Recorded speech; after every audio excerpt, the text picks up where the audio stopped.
Well, we're back for part 2 here on a Happy Aloha Friday here on the 21st of March. And if you, by looking at the chat today, the Kados, we are laughing pretty hard because I didn't know what the acronym JFC was.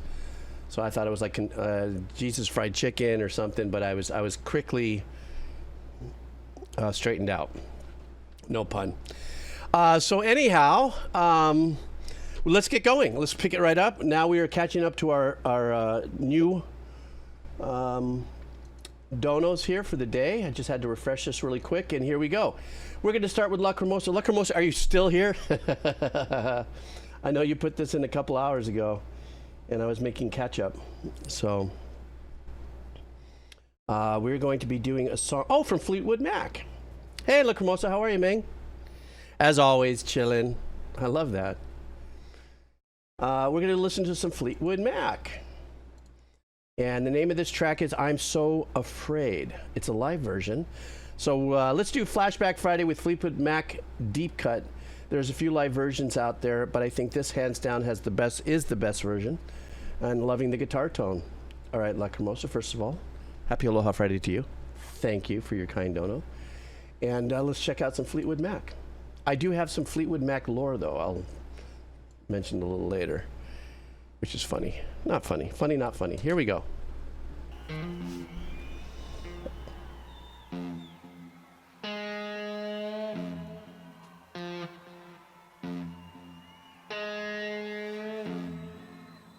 Wow, this is from 1980.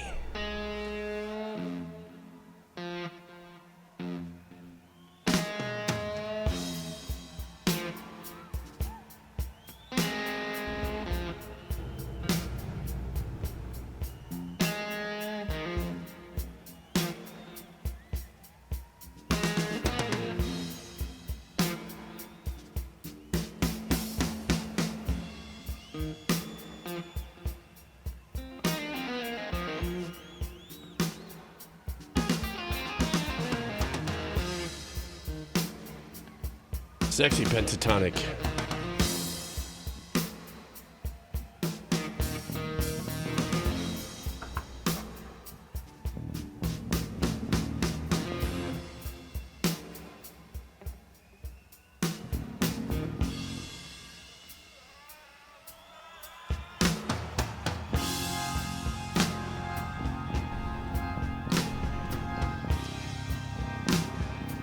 I love these longer jam band style entrances.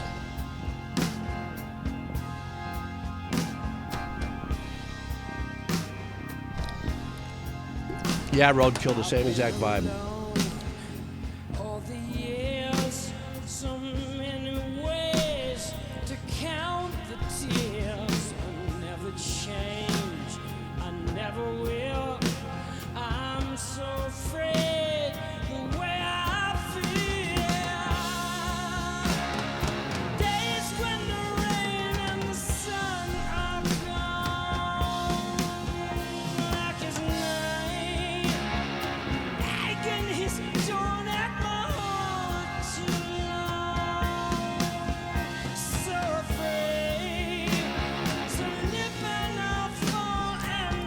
Not offensive. I was thinking about that, and that's exactly, I couldn't word it out, but that's what I was thinking.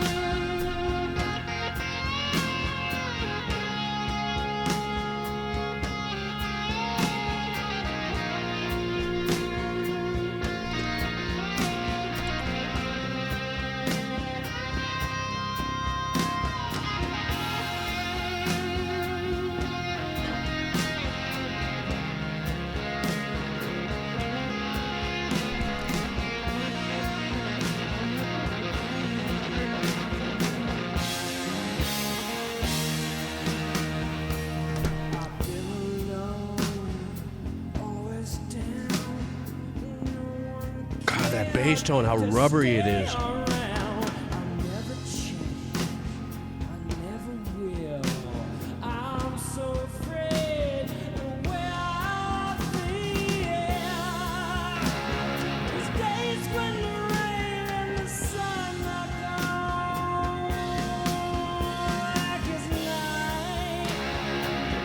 It's going at my heart too. Ooh, the passion in the performance and the vocals.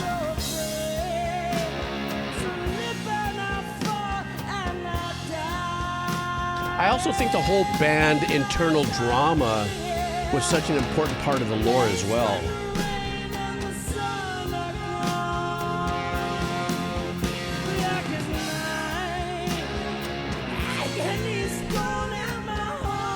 Who would be doing that background vocal? Who had that high voice? Is that McVie?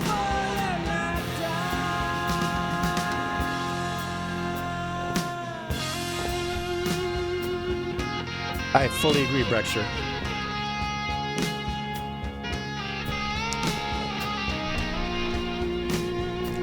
Could you imagine the drama that we're all aware of with the band unfolding in a studio? And turning the angst and the energy and the heartbreak and all the stuff that went along with it into these tracks. I think that's the utmost magic of it all.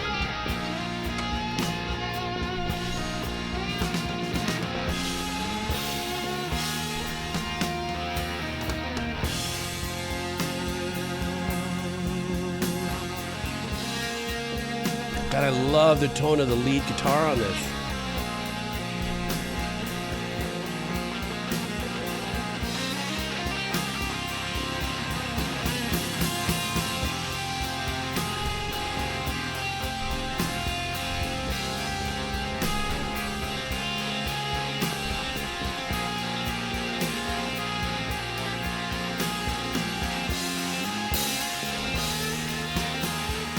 Jappy, that's pretty much what it is, but it had different iterations. It was very, very unique.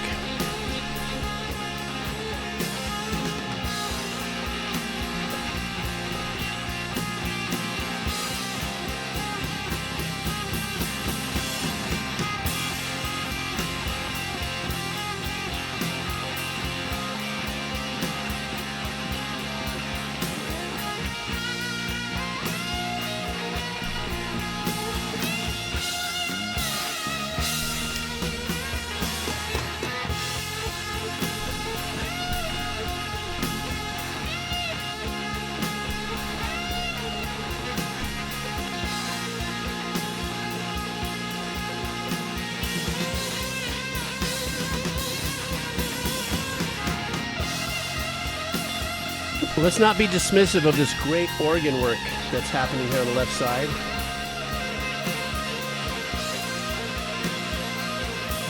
That's a really important part of this whole texture that we're listening to.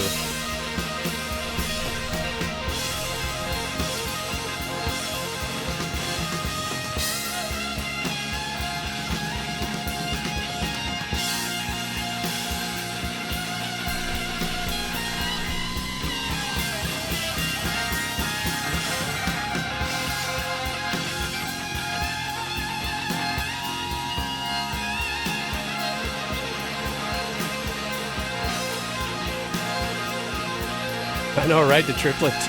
Like, how many? And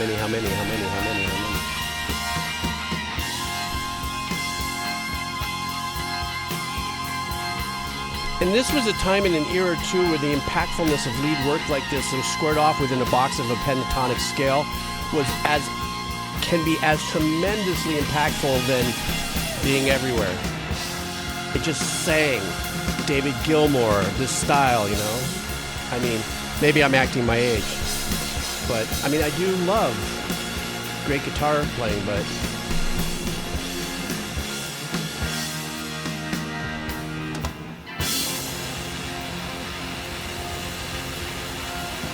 thank you, Cleveland, Ohio. You're the best.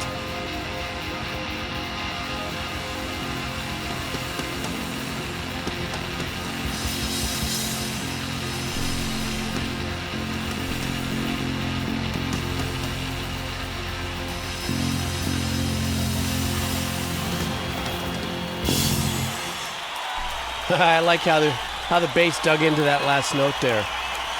God, it's so great to listen to this music, La Cremosa, because for myself, and maybe I'm assuming yourself as well, the whole storyline and the history of the band with its inner turmoil as a subcontext to, you know, the music. It's like we relive every interview in our heads, learning that this one by accident slept with this one, gets married to this one, they got a divorce, and this one's still with this one, but they do this. And at the same time, they still show up to rehearsal and put out such incredibly powerful, memorable work. You know, and that to me is a testament of the human spirit as a whole. You know, if you can. I'm sure there's 90% of the people that couldn't be around a guy they just cheated with and they're married to the guy next door who's playing the bass, and you got to look over to the drummer and say this and go like this and hey, like this, and you got to be on stage. And I'm sure there were tense moments, you know, because that's some heavy emotions. But I think, as I may have written, somebody has mentioned that through the pain and the agony and everything comes this incredible artwork, you know.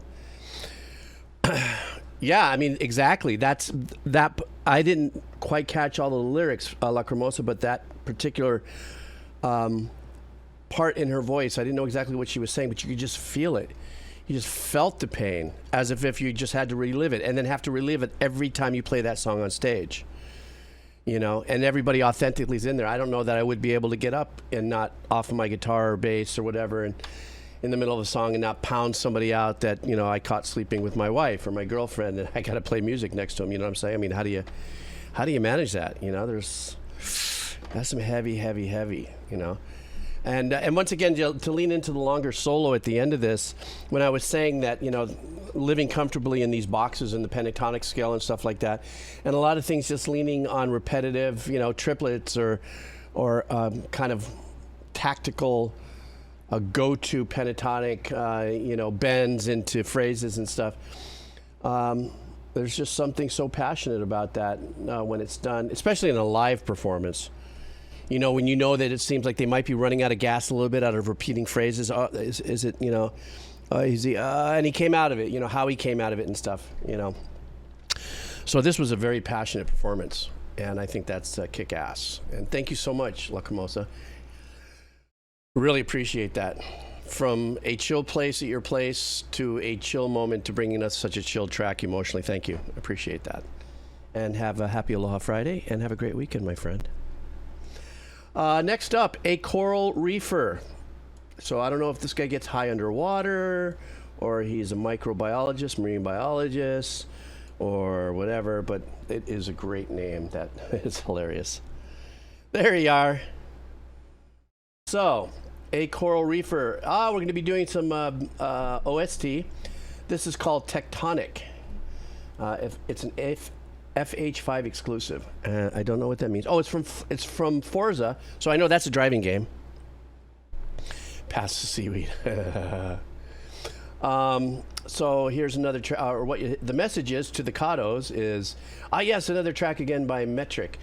This song perfectly suits when you're driving 200 miles per hour on the straights, making your heart rate go up, making you hella focused. I thought that was gonna be holla. Yeah, I'd probably holla too, you know. The song is unfortunately FH5 exclusive. What does that mean? Does that mean that it was only just on that one game, or was it a DLC within that game? Because I know how to say DLC, guys, because you taught me. I'm guessing Metrik sold this song to Microsoft just for the game. Okay, well, in the meantime, let's check this out. This is from A Coral Reefer. Let's see what we got here. All right.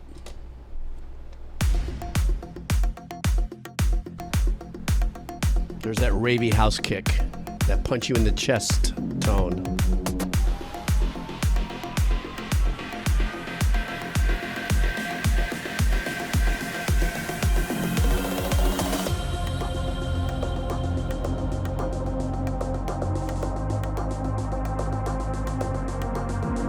Oh, love that synth back there. That's opening up with the filters.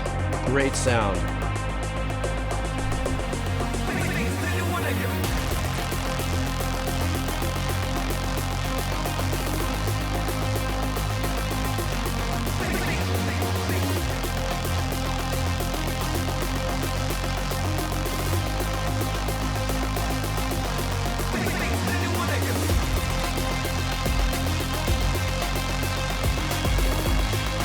Boy, that's a really old school 80s style pattern with the kit. I like it. Something tells me it's going to get glitchy.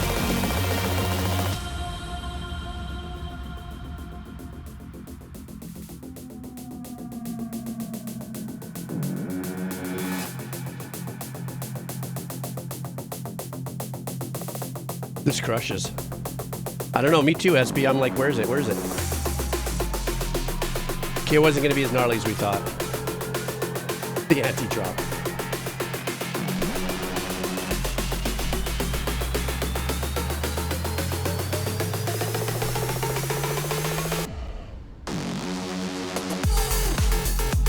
There it is.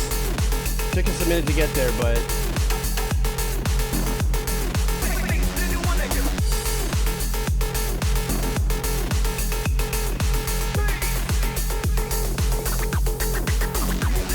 I love the scratches in there.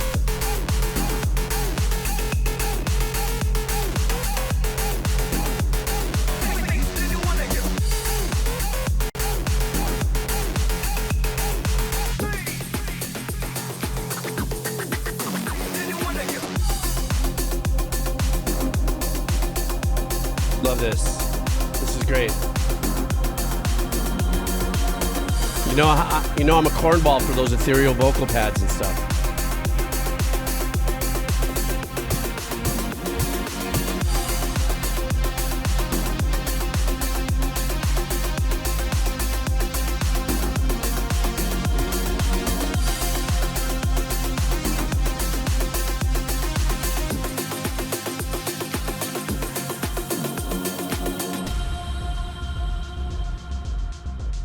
I like how the composer pulls us in and out of these dynamics. Dropping elements. Yeah, definite ding there.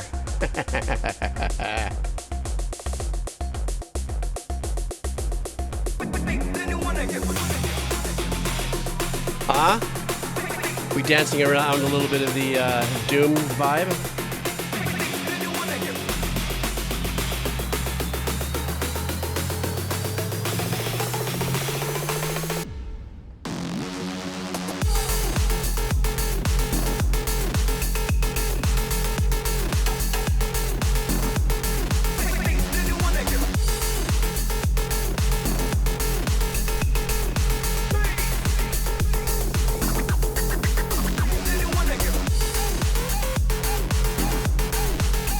I like that little hip in the glitch there.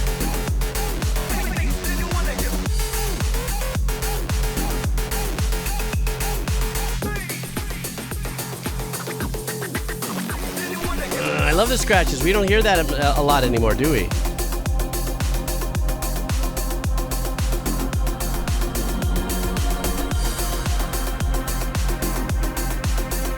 Love the pads, man. Those analog swelled out pads.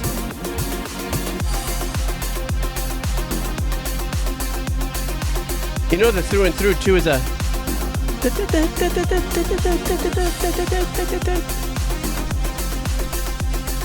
which gives us that refrigerated Phrygian vibe. Love that track, man. That was a badass track. I'm actually I just saved it on my little playlist here. I love the track, and I also love the the balance between the airy ambient ethereal pads, yet there's still a lot of that aggressive synth arpeggiation, but not too much. So for me, if I don't know at what point I'm driving here or where in the game this is happening or something like that, this is the kind of track that you can play for an hour straight, as long as the composer keeps pulling in the dynamics differently. So it wasn't like what we just heard the last, let's say, 8 bars forever, you know, and coming in and out of the dynamics. This is a perfect driving game. And it's nice to hear the scratching, though. You know, you don't hear any more record scratching anymore because I think that's, I guess it's passé. Nobody really does that anymore, I don't think.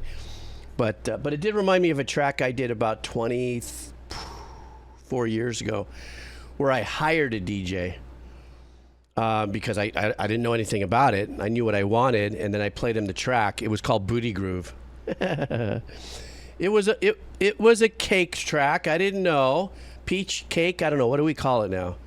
But it was an EDM style thing, and had a dark kind of bottom to it, no pun, because it was called Booty Groove. But yeah, it was a trip. I should find that, play that for you guys at some point. That would be pretty funny.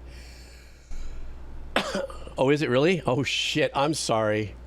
Oh, my God. Did I get that all backwards? Oh, my God. I'm so sorry. Oh, my God. Another queefy Jeeves moment. Ugh. I cannot believe that. Ah.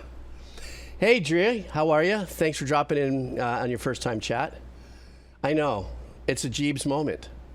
Oh, my God. I'm ruined. Oh my God, we're gonna get so banned. I'm sorry, SP. I'm not right today. I'm beginning to live my life purposefully in a not right zone, if that's okay with everybody. I know it could be risky. I know I could get canceled. I just have to surrender to my stupidity. I think that's... Oh, shit. As a matter of fact, wait a second. I'm going to look in a folder here, see if I can't find an old MP3 folder here. Here it is, stand by. As a matter of fact, I found the track. I'm going to only play a minute of it, some Jeeves lore here. It's actually called 420 Pi. Maybe I should rename it to 420 Peach. I don't know. But this is called 420 Pi because I think when I wrote this, my friend came over with a brownie shaped in a pie that was all just hashed out. And then I said, oh man, I'm gonna write a basic track. Here, I'm gonna play you just a minute of this because it's probably crappy sounding because it's 25 years ago, but let's see what I got here, stand by. Okay, are you guys ready for this? I apologize. It's called Booty Groove. Oh no, this isn't it. Or is it?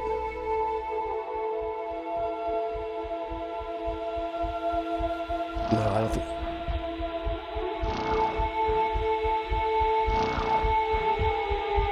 No, this isn't it, but this is a funny track.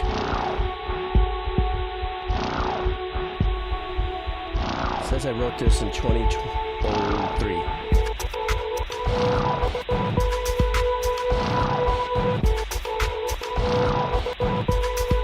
That's funny.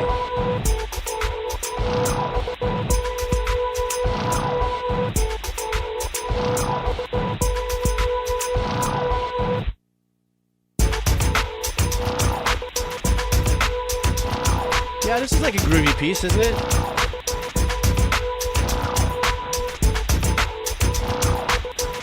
Maybe I should master this and put it out. What do you think? I was so stoned, Brexer. It's called 420 Pi. Welcome to Acid Theater, Harry. I was so high when I wrote this.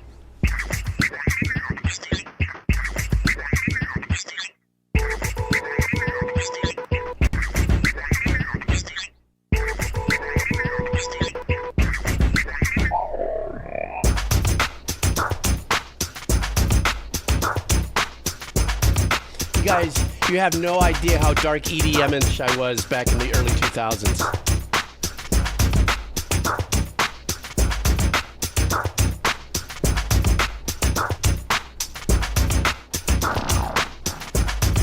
Okay, you know what I'm gonna do, guys? I promise. I'm gonna master this and I'll put it out. And I'll only put it out on our channel on YouTube. So I'm gonna stop it right now. I'm sorry, guys, I'm gonna stop it because, yeah. That obviously wasn't the track I wanted you to hear, but we got to go on with the stream.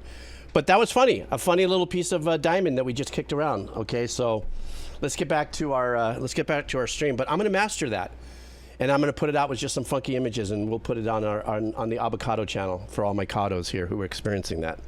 Okay, let's get back to our stream because I could digress easily, as we can see. Jasmine, Kazi. I don't say I said Judgment Kazi. You see, I put it all together. Sorry, bro.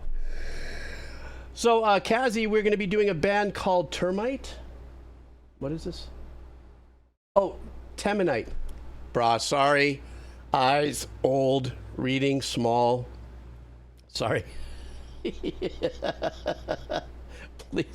Please don't come for me on this. Here we go. This song is Teminite. Or the band is Teminite, and the name of the song is Believe. And so here's a little bit of a Let's see what this is. Hey, Jeeves, here's a track from one of my fave dubstep producers. Oh, dubstep. I love dubstep. Teminite. In this track, you get to see him add all the little nuances from his voice changer, some of his live synth work, and even solo with an instrument. Oh, I love watching these guys do this. It's kind of like a live looper session kind of vibe. Instrument you probably won't be expecting on an electrical piece like this. The track rules and the fact that he made it just to give himself a little self-affirmation makes it even better for me. Enjoy. I kind of think I understand where he's vibing from. Okay, Kaz, here we go. Let's go.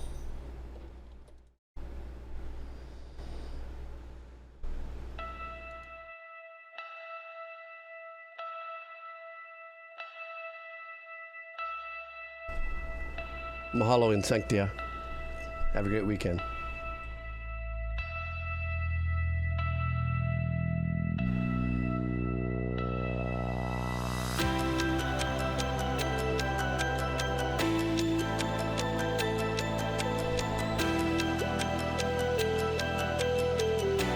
Oh, what a nice lead sound. So milky. Nice melody.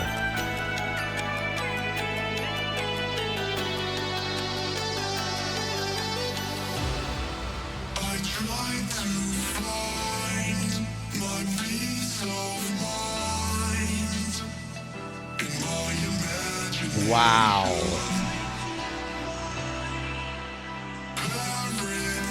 I'm going to say this, don't come for me.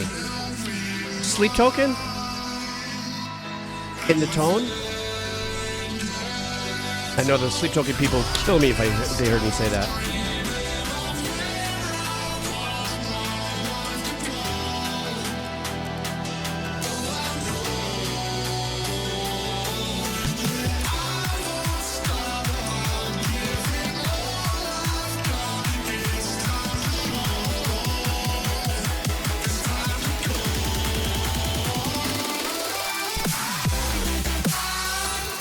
Wow, what a great track.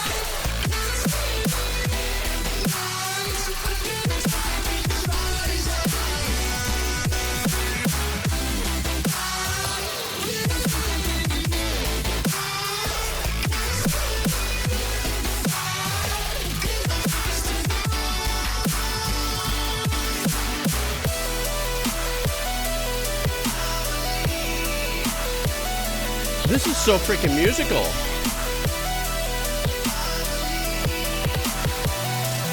This has a lot of crossover power genre-wise, as far as I'm concerned.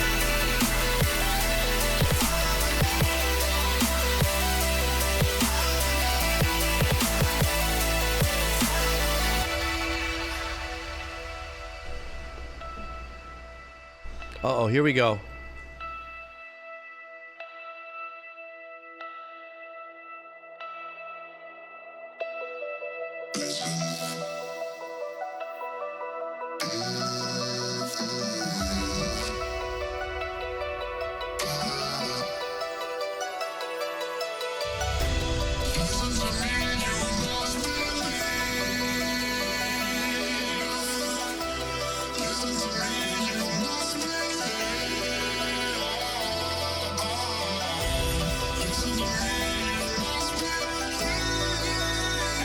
This guy builds tremendous background tracks. I love his approach.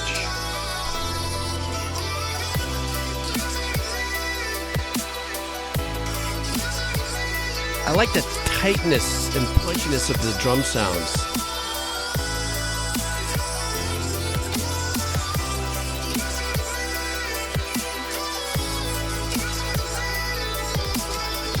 And he's putting it in there. From here, you can see him emotionally.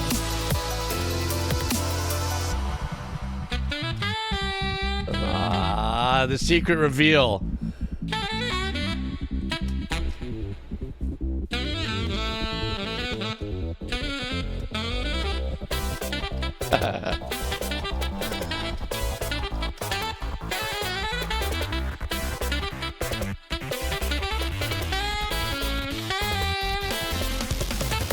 Ooh.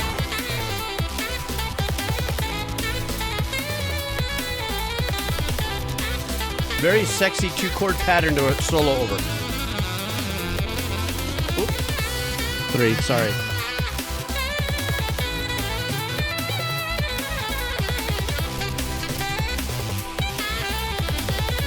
How grindy the bass tone is.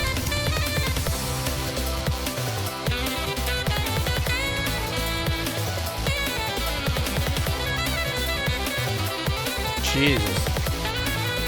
But the grindiness of that bass tone and the separation is what makes a great pocket for the sax in the mix. And very complementary tones. Yeah?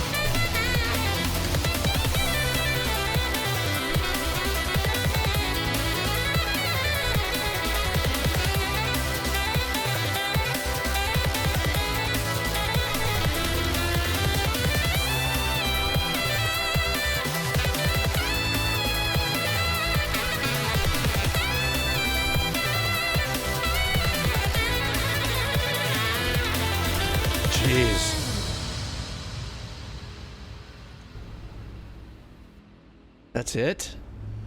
Bruh, that could have gone on another 5 minutes and I would have had zero problem with it. This guy is tremendously talented. I don't know anything about him in his discography, but as hearing a very first time, listening to his composition, his skill set, his very unique, I guess you guys said, Kazi, did you say his background is kind of dubstep-ish or EDM? Or is that what he's just known for in the public world? Because obviously, the voicings that he used, vocoder or not, it doesn't matter, and as well as his sax playing, he has this kind of broad repertoire, if you would, of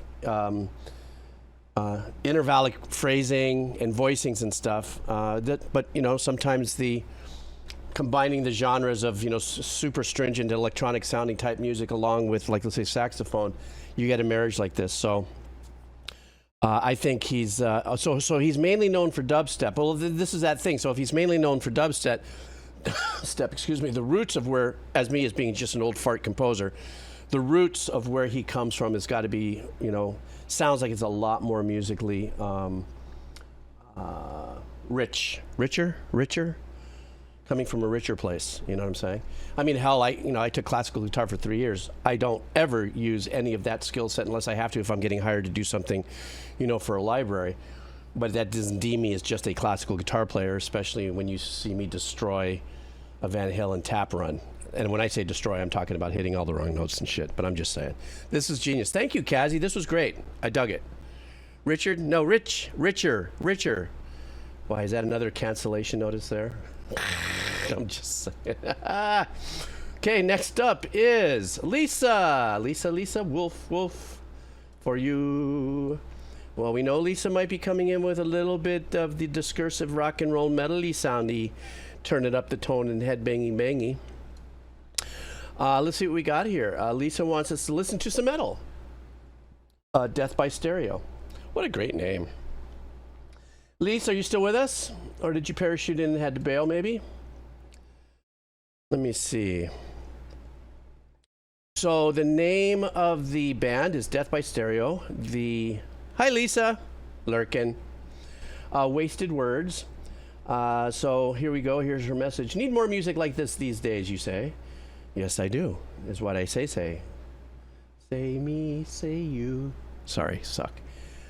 Because Death by Stereo is still going on, and doing their thing today. This is a live performance from 2019 that I happened to cross and knew I had to share. Death by Stereo is one of those bands that, despite being around and touring constantly since 1999, has very little live footage.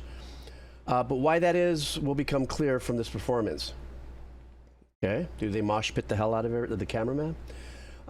These were the types of shows I was promoting back in the mid-2000s, including having booked Death by Stereo a couple times. Excuse me. When I think about music, my mind doesn't go to time signature or key changes. It goes to experiences like performance. Yeah. And it sounds like you have that world in spinning in your universe, because you go to so many shows, and I guess apparently you book as well. When people say you had to be there, this is what they mean. And I'm sure as a guitar player, you're going to appreciate the way in which the solo in this song is done. Impressive beyond words, favorite band for a reason. All right. Lisa, thank you for bringing this in. Thank you for your kind donation.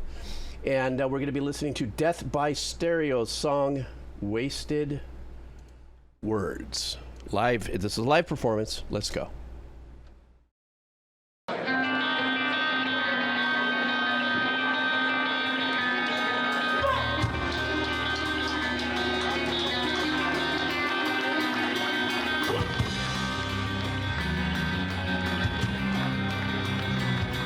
I think that guitar player was giving the drummer an eyeball cue.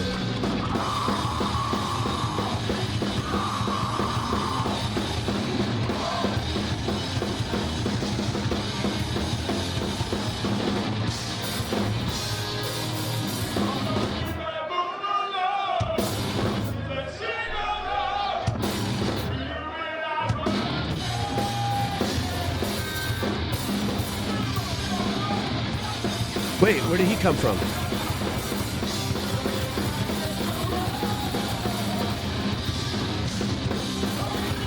Oh, I didn't notice. Oh, that's hilarious. I love the audience is giving him his respect. And he's in there with them. That is so badass.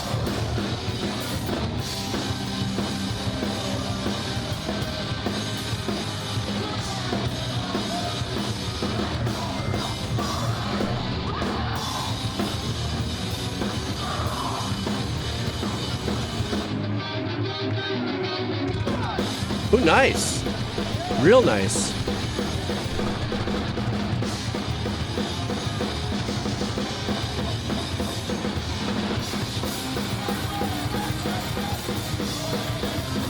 Is he asking the bartender for a Fresca? I love that. That's what I'm talking about. No. No. Bruh.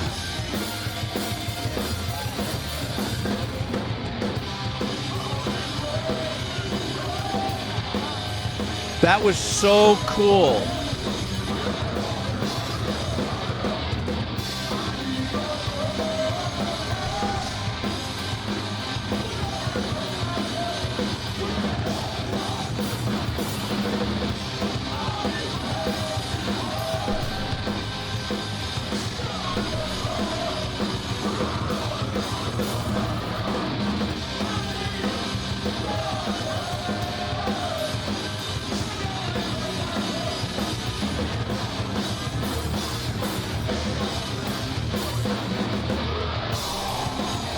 Nice.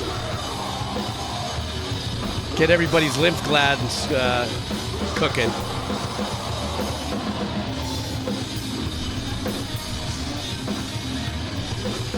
Oh, Cortex, now I can't get my head off of that.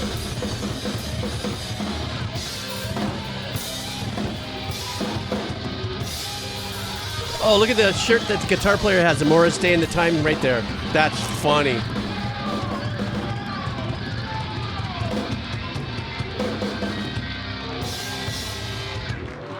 Lisa, without a doubt, you were so right about the energy and everything this is about. And I think, you know, I've never been to a heavy punk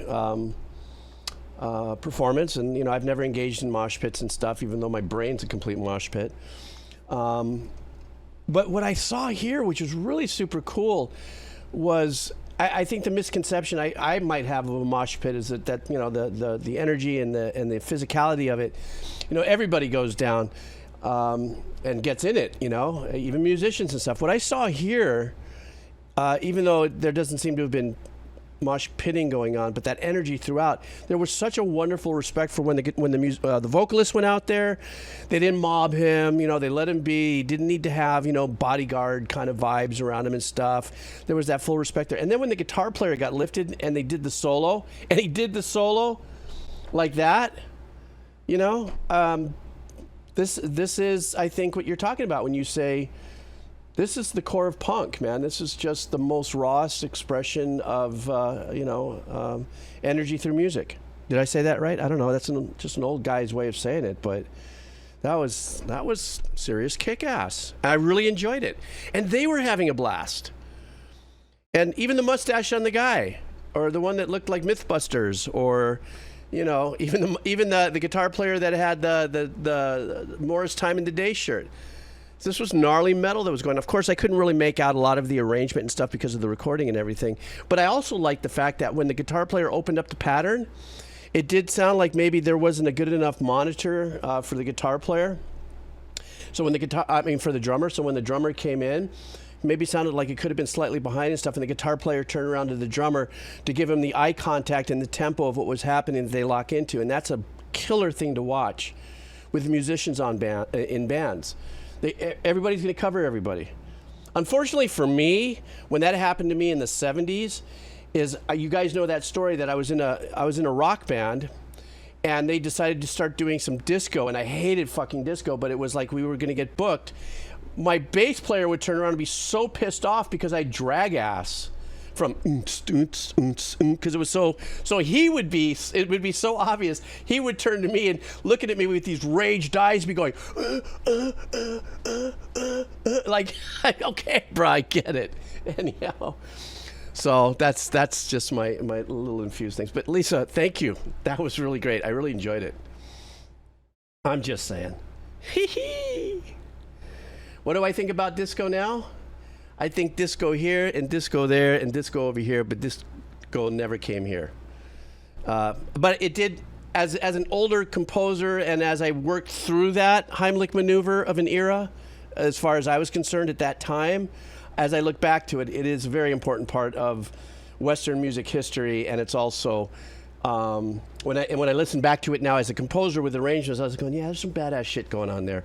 Great string arrangement stuff. But at the time, I'm playing Zeppelin. I'm playing Neil Peart work. I'm playing Del Bosio work. I'm playing, Jeff Beck, Headed for Backstage Pass or Lead Boots. So my head was already twisted as a drummer because I'm playing that stuff. And then all of a sudden he goes, okay, we're going to go disco now. I was just such a floral fart. I was like, I don't even know what floral fart means. I just said it because it sounded like it deserved to be that when I heard disco for the first time. I'm just saying. I was like, brah, sphinctorally speaking, it ain't my jam. Okay, here we go. Sorry. No, negative Super Loco. All right, next up. Well, maybe, because now I listen to it differently, but I wouldn't last too long. Oranai, is you be in the house? Sweet smelling toots. Oranai's with us here, I believe. So Oranai wants us to check off from another great track or another song off the last listen I had, which was great, from the band The Offspring. There's Oranai. How's it? Okay, here we go. All right.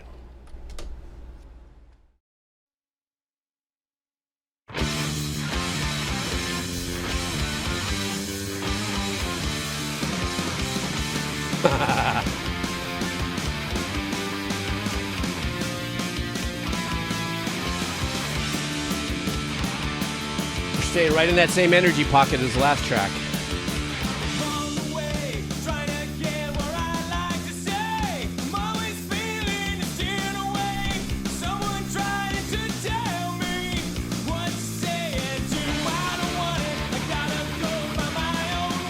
Ooh, the guitar sounds great.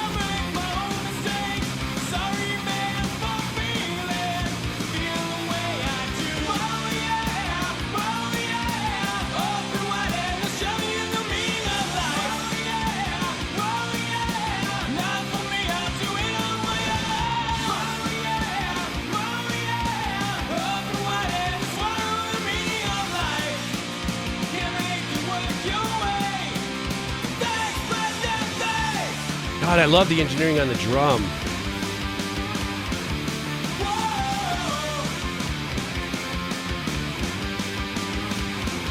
Such a skating track, isn't it? Now this is more like a Jay Adams track, if you know Dogtown and Jay Adams.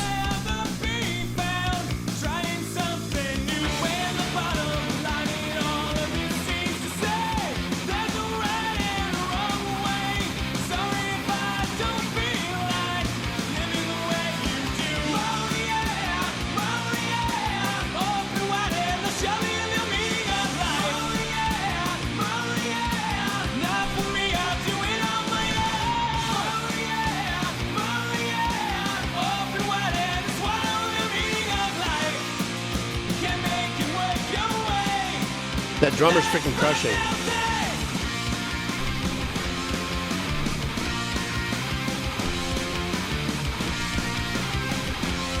Love that thing with the wheelchairs. Be like the Palsy 500.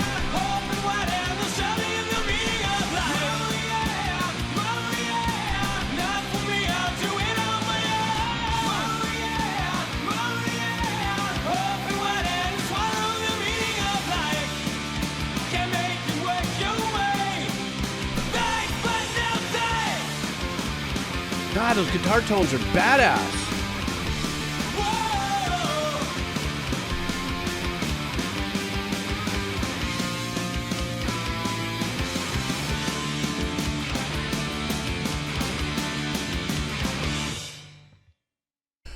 There's no two ways about it. That was such a great produced track.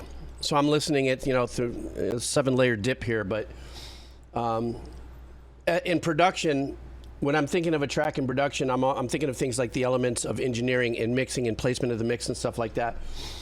And the one thing about punk bands, too, that I have to admit, I may have said this before because I repeat myself, because I'm what, guys? I'm what? What am I? Because I'm repeating myself. I am Q. Bueller. Bobo! That's right. I'm Bobo. Soy boludo. Is the amount of musicianship that it takes for punk bands, because it's usually 3, maybe 4, is fire to me. To consistently hold patterns at 160, 170, 180. You know what I'm saying? And sound so... I don't even care. I don't even care if they're playing to a click track. That really has no bearing, except maybe the producer might be a little anal about something or whatever the case is. I'm not saying these guys did or didn't. I'm just saying the musicianship that these guys have in order to take this from the disc and go out and play live is extraordinary. It is the art form of music expressing angst and energy and power and stuff, and these guys just nailed it. Great guitar tone. I was listening really hard to go, they didn't double that. I'm pretty sure they could have double mic'd it if they would have just split the signal between 2 cabs, use a different, mic on one of the other ones and maybe pushed it out a little bit or pulled it out to get a little bit more of the air moving. But that sounded great. But as far as you guys, I'm watching you guys with your comments and stuff like that and what nostalgically this meant. I understand it. I understand the why. And this does have that very skater, surfer, punk vibe kind of thing. Let me see. Doc says, I find it funny when people badmouth the popular punk bands like Bring Day, Blink, Offspring, Print. They get popular off of connecting with the youthful counterculture, not because of the suits and the music. Because of the... Yeah, very well said. Very well said.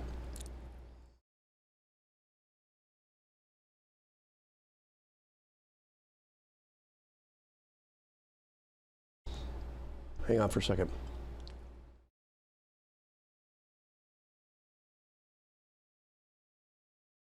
Sorry. My chat glitched because I hit that button and it says chat paused. I'm a bastard. Ornai, cranking ass frickin' track. Smoking track.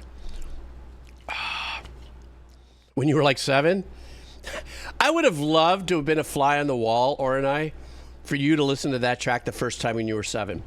I mean, because that year, that part of your life when you're still eyes opening because, man, the world is bending light. You're learning, you're still open to learning all these great things. I don't know how I would have felt at 7 years old, which was right after light was invented, had I heard music like this. There was not music like this, and like 7 would be 66, 67. There was not music like this. So I don't know. I would have loved to have been a fly on the wall to watch you respond, as a 7-year-old to listening to this track. Your eyes getting big and wide or something. You're like, fire, extraordinary experience. Next up, hot chicken in a diaper. I always do that. Hot chicken in a diaper. Oh, I'm sure she's already left. She loves to drop in here and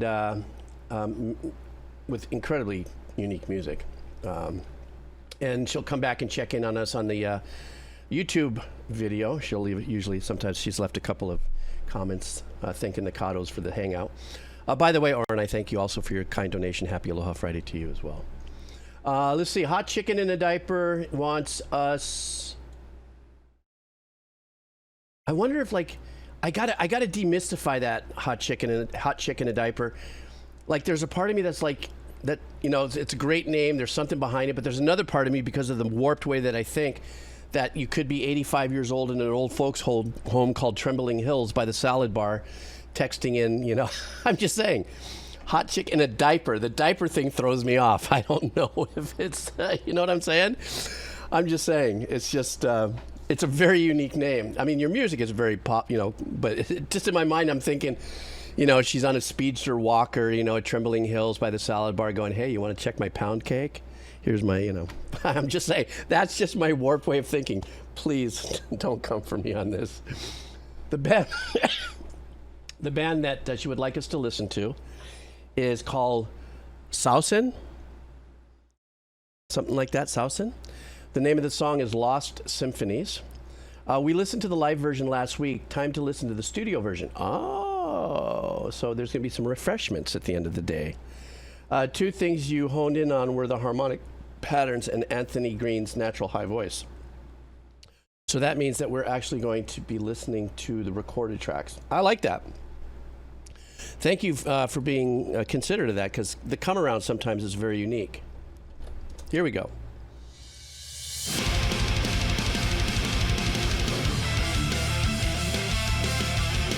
I remember now. I remember.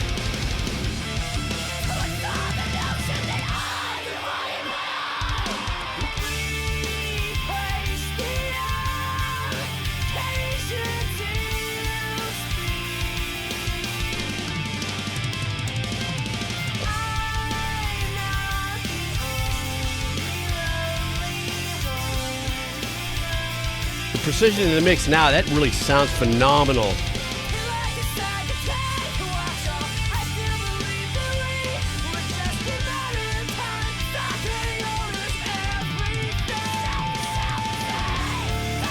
Ooh.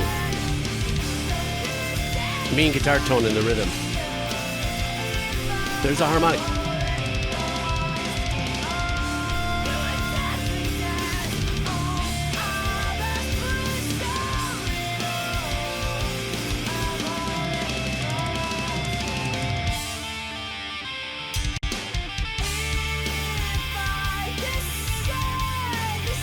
What a great tone is his voice.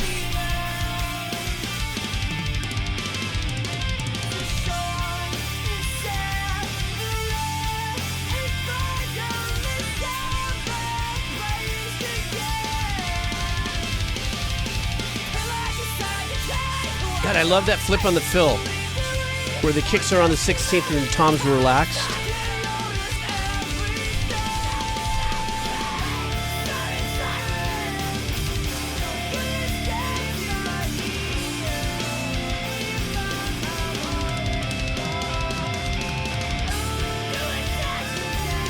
There's a tranquility to that harmonic.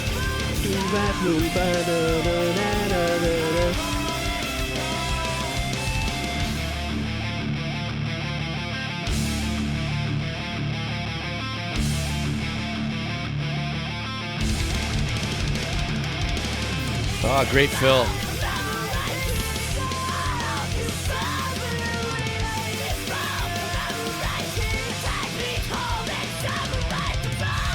Wow.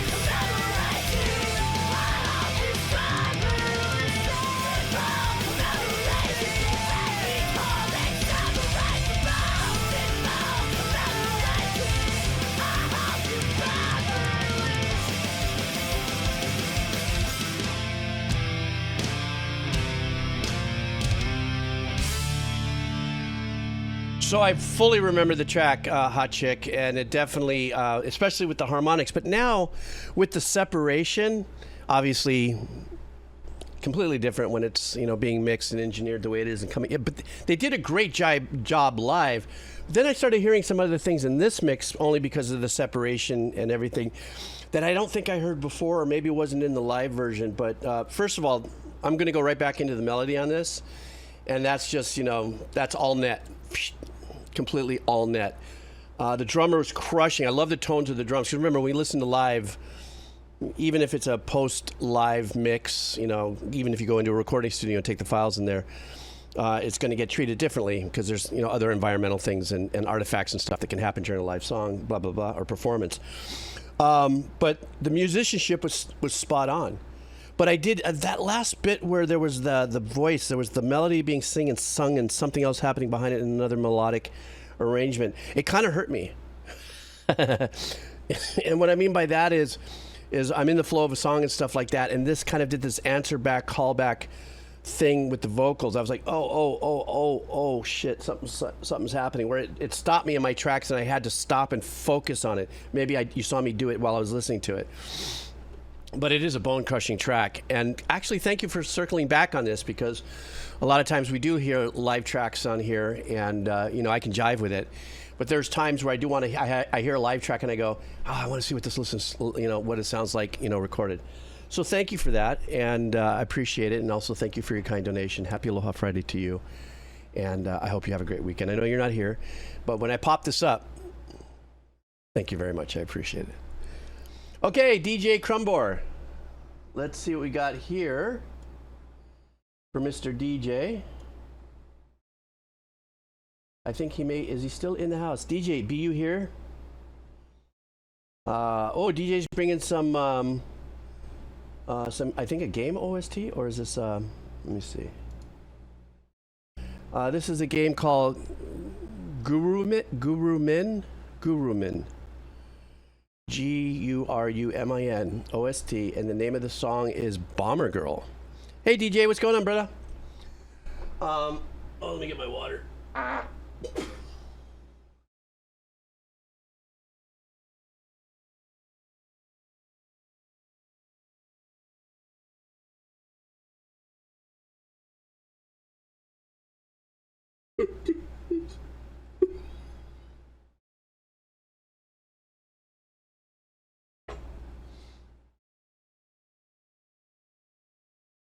I'm so afraid to look at the chat. So afraid right now. Sorry. Sorry. I have given up at this point. I'm sorry. I'm teary-eyed. I'm so embarrassed. I won't die. I'm sorry. Hang on for a second. I laughed too hard. I got to get my asthma medicine. I just might die on you. Hang on for a second. Oh shit, I'm all sticky.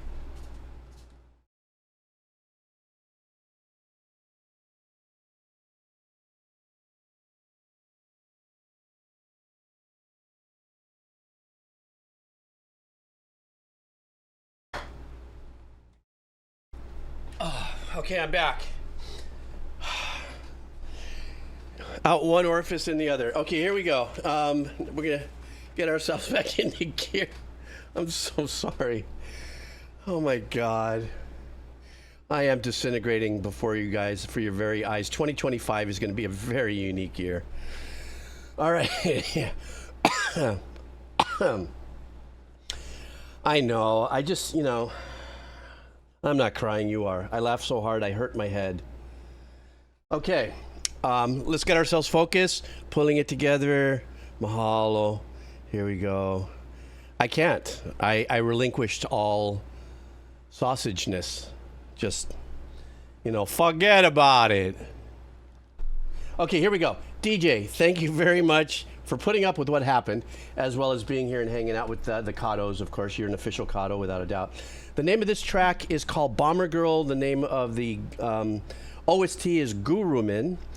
And this was composed by Wataru Ishibashi. This track is an experimental track, as Ishibashi was a very experimental composer who loved to try multiple kinds of things and styles when composing. The track was used as a boss theme in the game. The boss fight is just as chaotic as the track itself, with the boss being able to be shape-shifted into the player characters and use their abilities, as well as shape-shift into other bosses that the player had previously defeated and used in their abilities as well. Okay, great description. You guys laughing at me? What are you guys laughing at? You guys beating down the old man while he's not looking. Oh my God, friends for life. Guys, this is from DJ Tambor. Let's see what he's bringing into the house here. All right.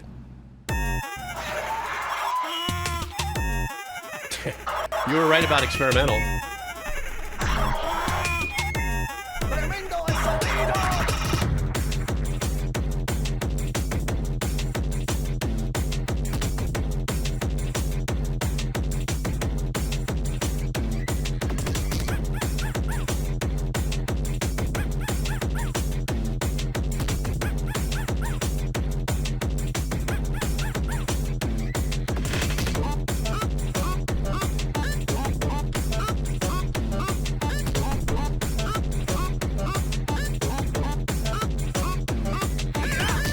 Damn.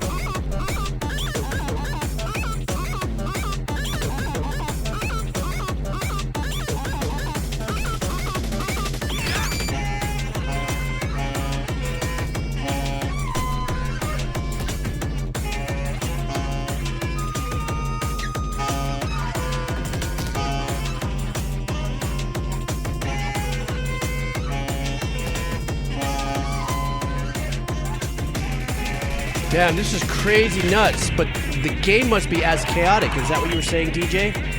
A lot of frantic stuff happening in the game? Oh, that's right, you were saying this is a boss fight. Okay, that makes sense.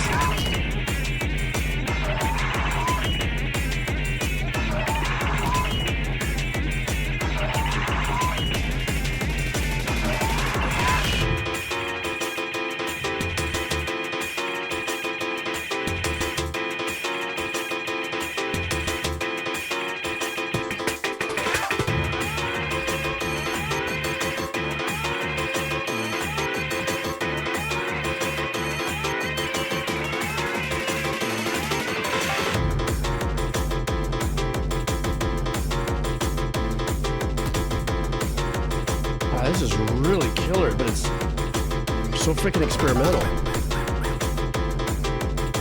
It almost sounds like when Ross on Friends was doing his song.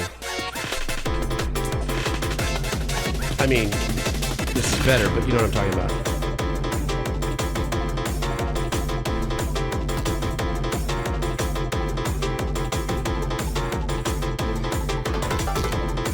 Full heroic dose, Mandarins.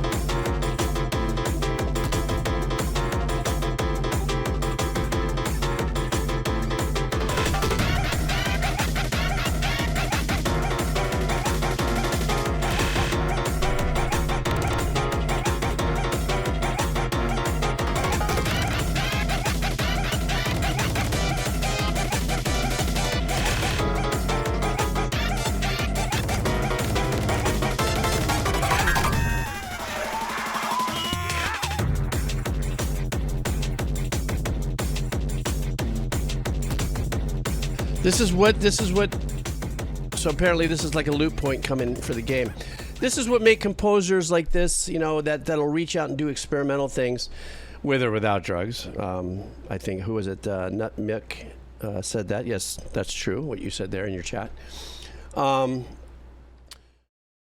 composers to go way out there and do this experimental type of composition and make it work, obviously it has to marry itself to something.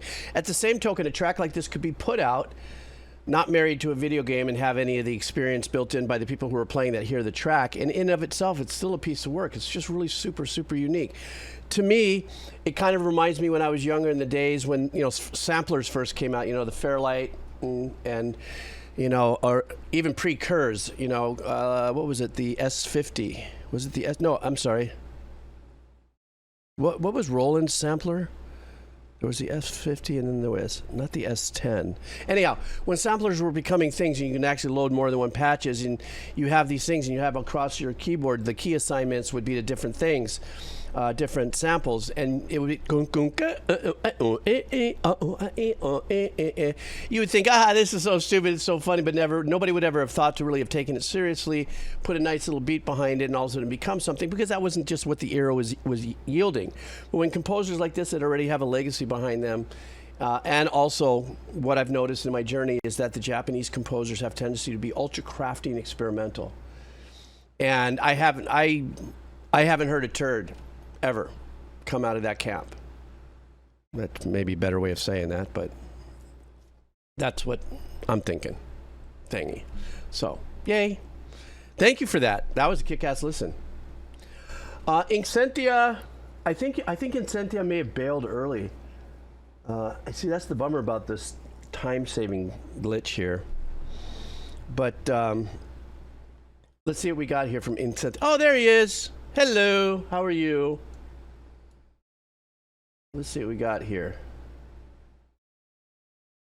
We have a track. Oh, we're into metal, guys, and it looks like it's going to be a live show. This is Apocalyptica, and the name of the track is Hall of the Mountain King. This is live. And he says to everybody, have a great weekend. SB stole my Polaris, so we're pivoting. Ah, that's cool. As far as I can, might be the first time you react to Apocalyptica. I think it is. I don't know, Turnip. Have we ever done any Apocalyptica? It sounds vaguely familiar, but maybe I'm confusing it with the movie or something like that. So, yeah, maybe Bazooka time ago. But all right, guys, let's check this out. This is from Incentia. Let's see what we got going on here. All right. I think we have just maybe the main channel. You're right. Left, so it's time for our last song tonight. What does that mean? I didn't understand. You don't want to hear. He reminds me of that singer Brett, something from the American heavy metal band. Just looks. One more! That's fantastic because you have been so nice for us and offered us such a good time and some Belgian love. We will punish you with some classical shit. Yeah, because we know you love it. This is Evergreen, Hall of the Mountain King. Thank you, Grass Pop! I love watching some livey.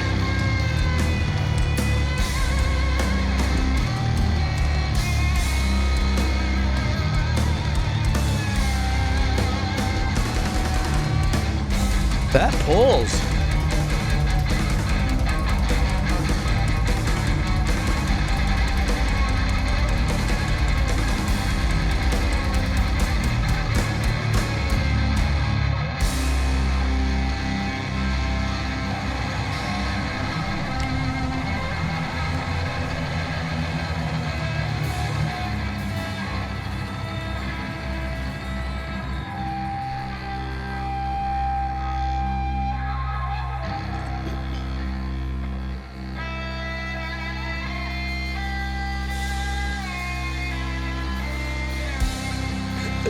Da, da, da, da, da.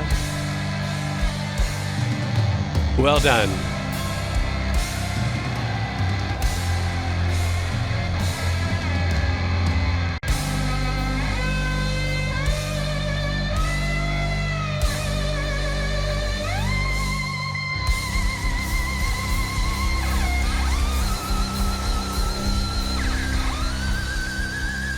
Yes, that was some beef oven.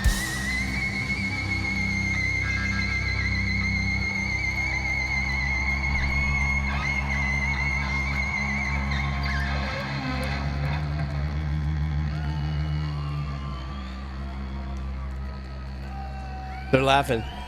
Maybe he popped a G-string or something. There's an open G-string in there. I'm not...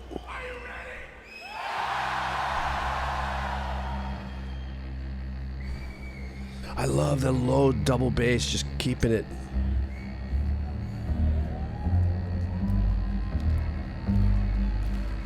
Oh, every time I see a drummer stand up on a seat, I get so panicky.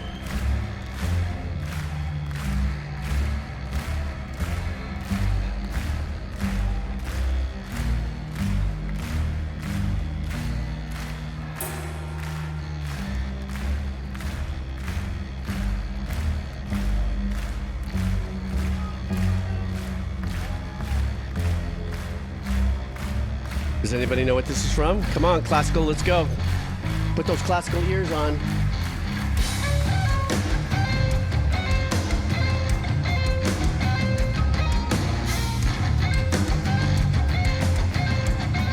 Okay, this is cool.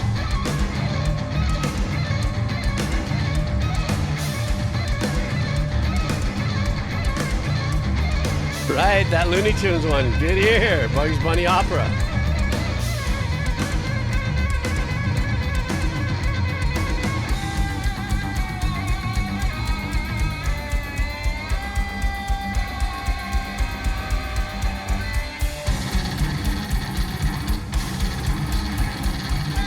Wow.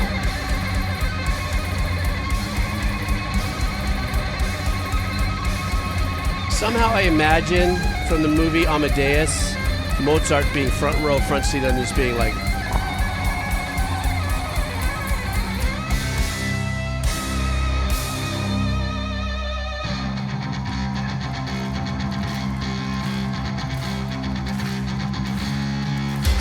Let's do this one more time, come on!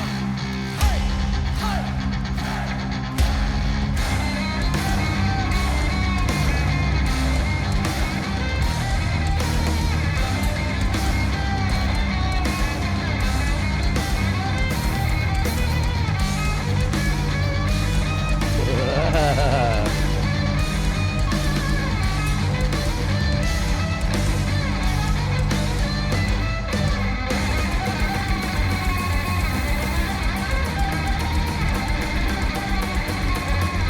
ripping.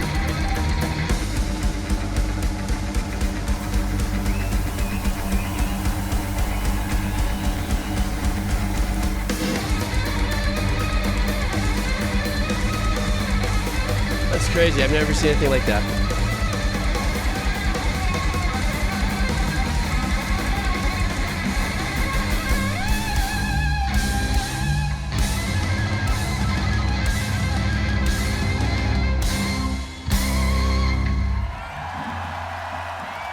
Wow. That was absolutely punishing on those instruments, but they made it work. And it sounded like the cello was run through like a fuzz box and you know, some of the stuff that they did when they were just kind of establishing a groove before everybody came in and started copying some of the classical riffs. I love the sound of the cello. I think it was playing B, is low B. No, frick, I'm forgetting my voicings.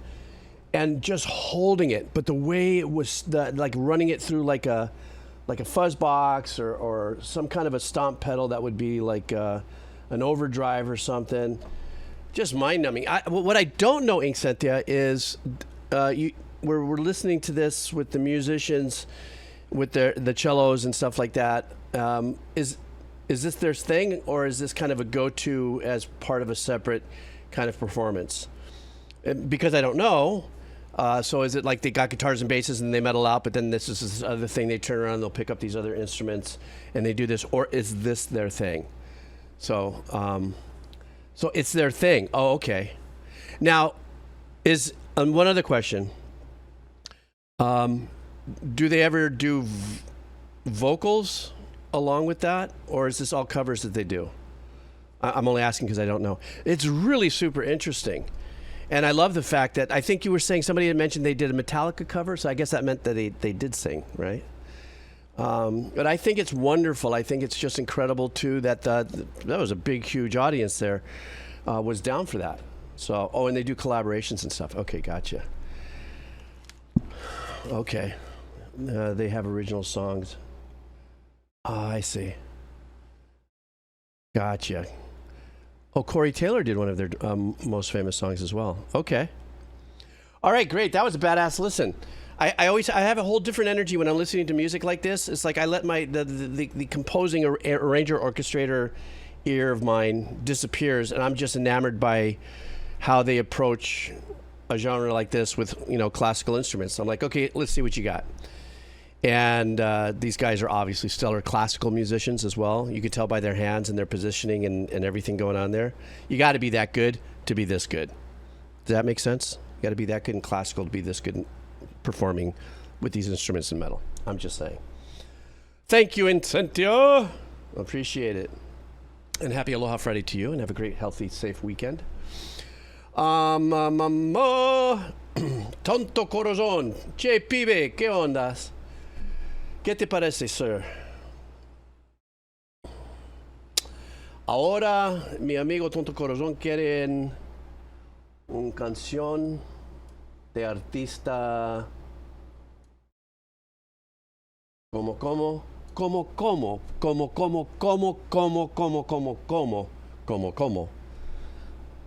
My uncle used to do that to me as a kid. No, he goes, I am actually saying something. I go, what are you saying? Como. Come or comer?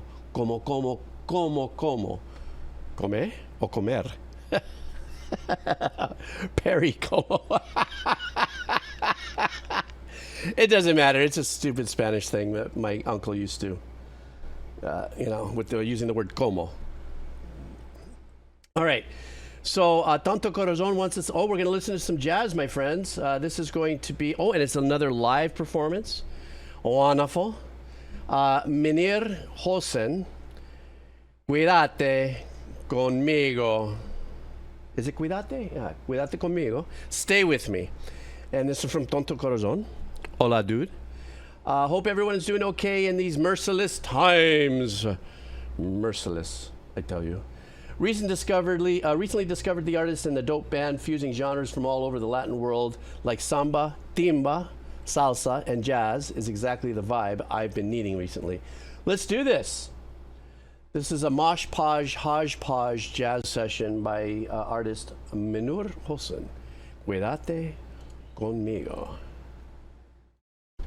Here we go.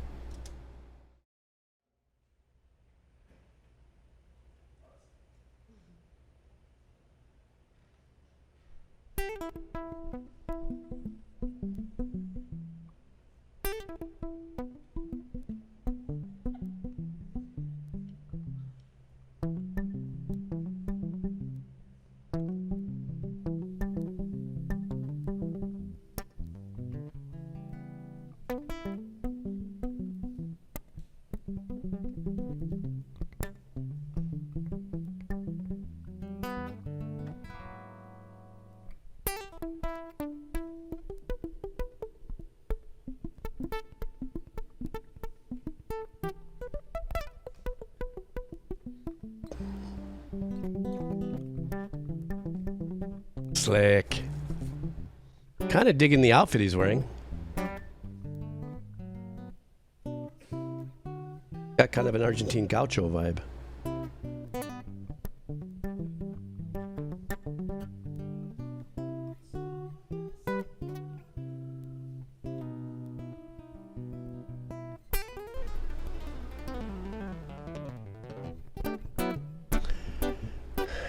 Catgut shredding.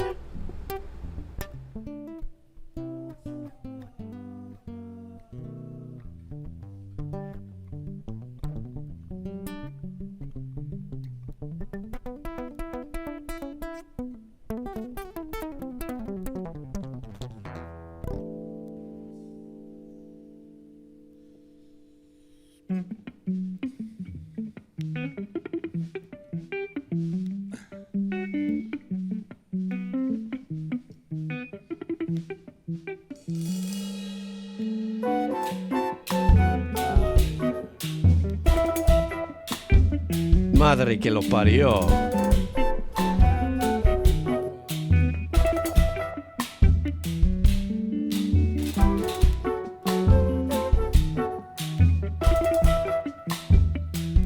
Sorry, my bad.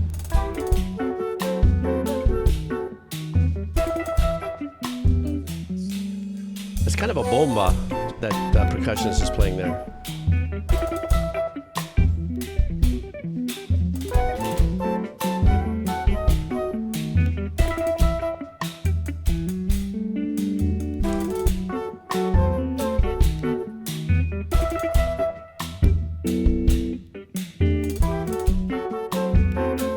Some hi-hat skills there on the drummer.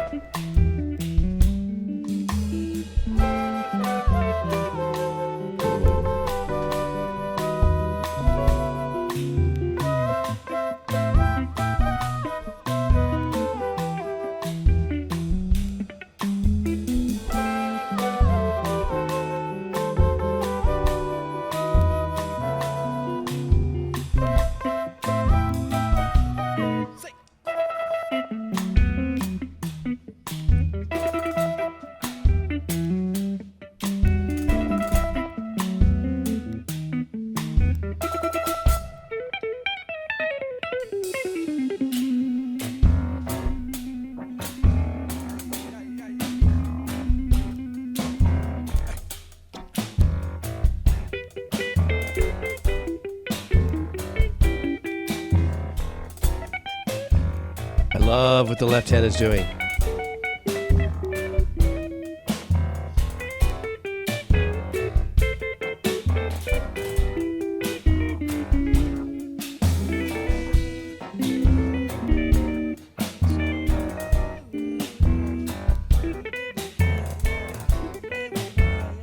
Oh my God, this is killer.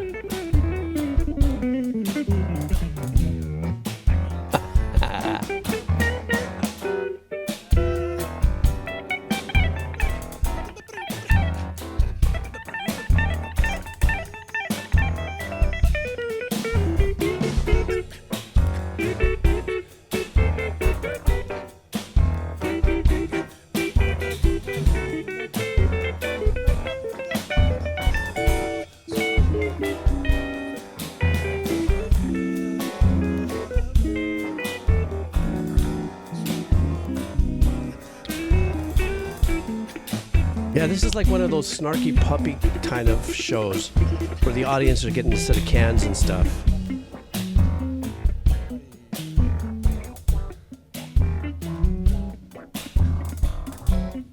Ahora vamos con acá.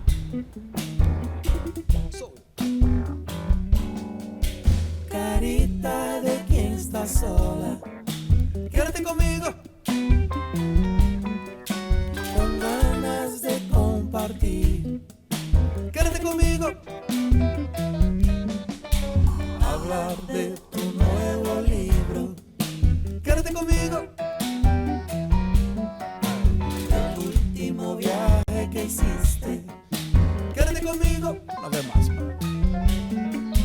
Carita de quien está sola, quédate conmigo. Con ganas de compartir, quédate conmigo. Hablar de tu nuevo libro, quédate conmigo.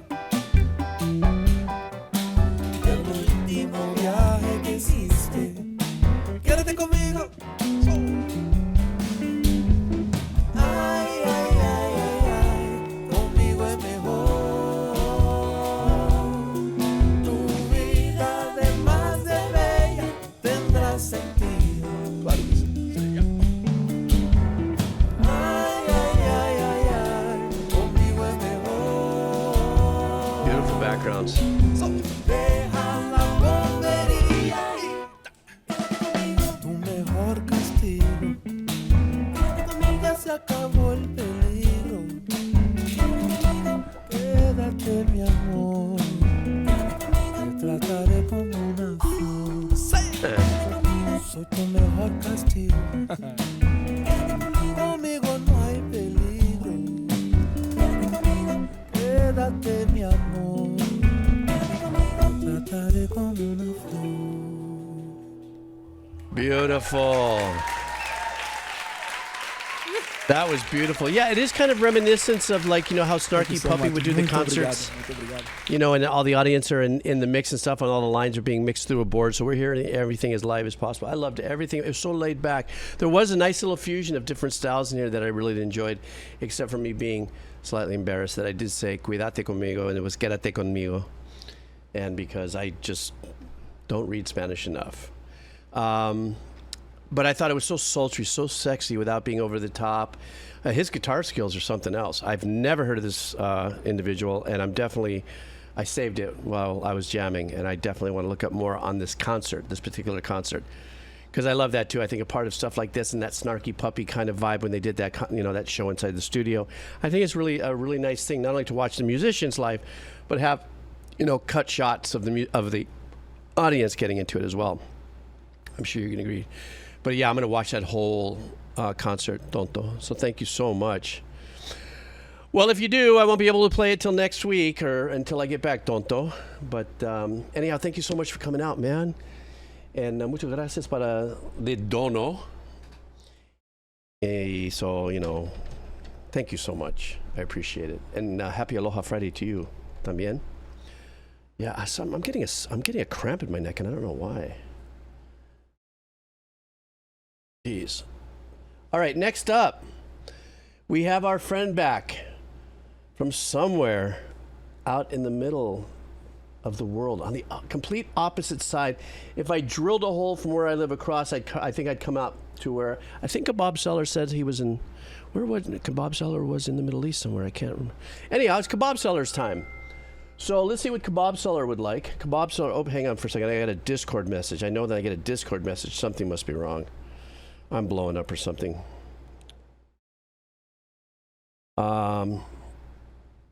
Yes, I would, actually. So let's do that. So next up is the Kebab Seller. We're going to be, oh, guess what? We're doing some more from, okay, we'll talk about it one day, Emski. Let's do something from One Piece. And the Kebab Seller has been bringing a lot of One Piece into the house, but then it has been absolutely extraordinary, the music experience, and then also reminiscing on the fact that this is a 20-year-long anime, so there's thousands of tracks of music. And each time I've listened to a One Piece piece of a One Piece, it's just been extraordinary. So let's see what we got here. This one is called To the Grand Line. This one is adventurous and about exploring the mysterious ocean called the Grand Line, hence the name. The track is for One Piece in general are, the tracks for One Piece in general are short, so they're usually bundled together for OST release. For instance, the first part of this track is mostly unrelated to the later half. Okay, got you covered. Yes, I've noticed that too, and I actually enjoy that. I enjoy the smaller little snippets, and it actually, I don't know, in a weird way, it actually flows and makes sense. Kind of like I get a little better fill-in of it instead of just listening to one piece. All right, this is coming in from the Kebab Seller.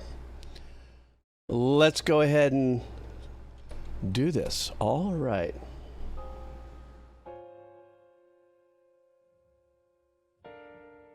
Oh, really? Well, I'm obviously not a geography person then. Sorry, Scorpius.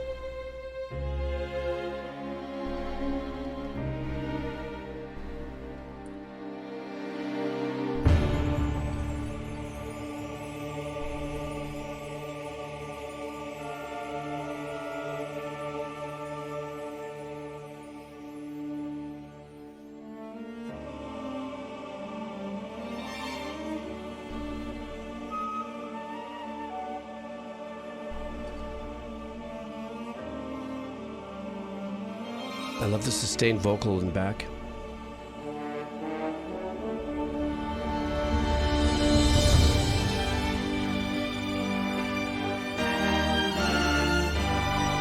Ooh, I love this.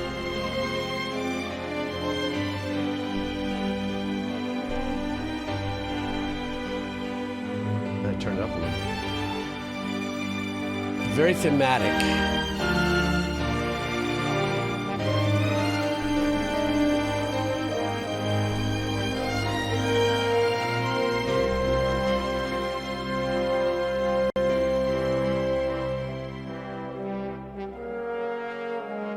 And I also love on how this composer really leans into the brass for a lot of powerful work.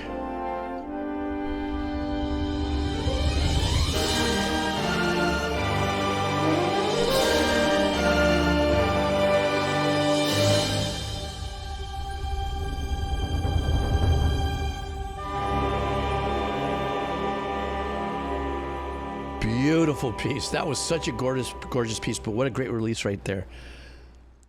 Scene change vibes.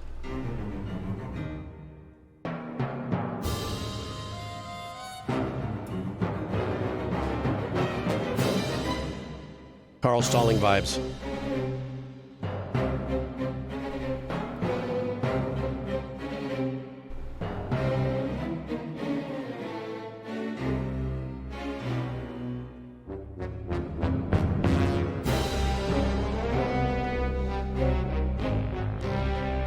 Ooh, first time I'm thinking I'm hearing any kind of a synth.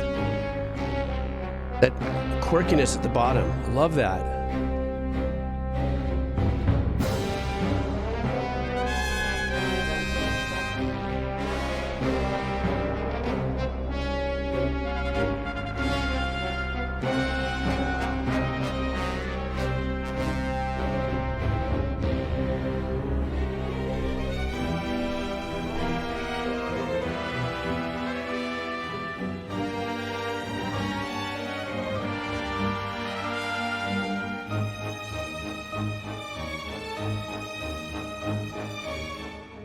I know, right? Super local.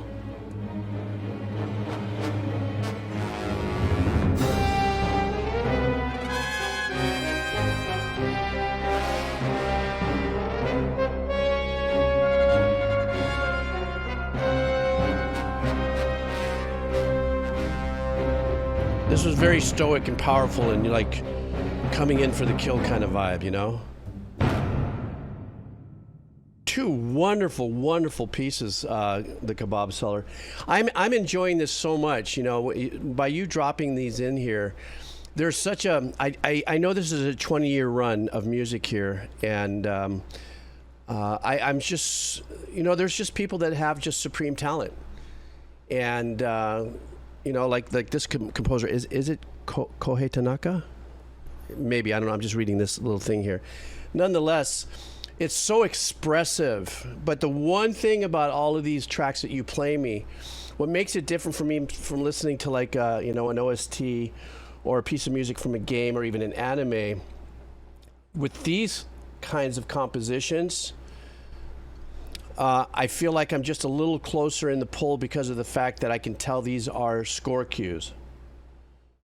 You know what I mean? It was written specifically for a particular scene. You know, these aren't extended versions of OSTs and stuff like that. Even the more powerful things we listen to from Bloodborne or Dark Souls or Skyrim or shut up, here it comes, or any of the other, you know, bigger, larger orchestrated pieces. This one has, sorry.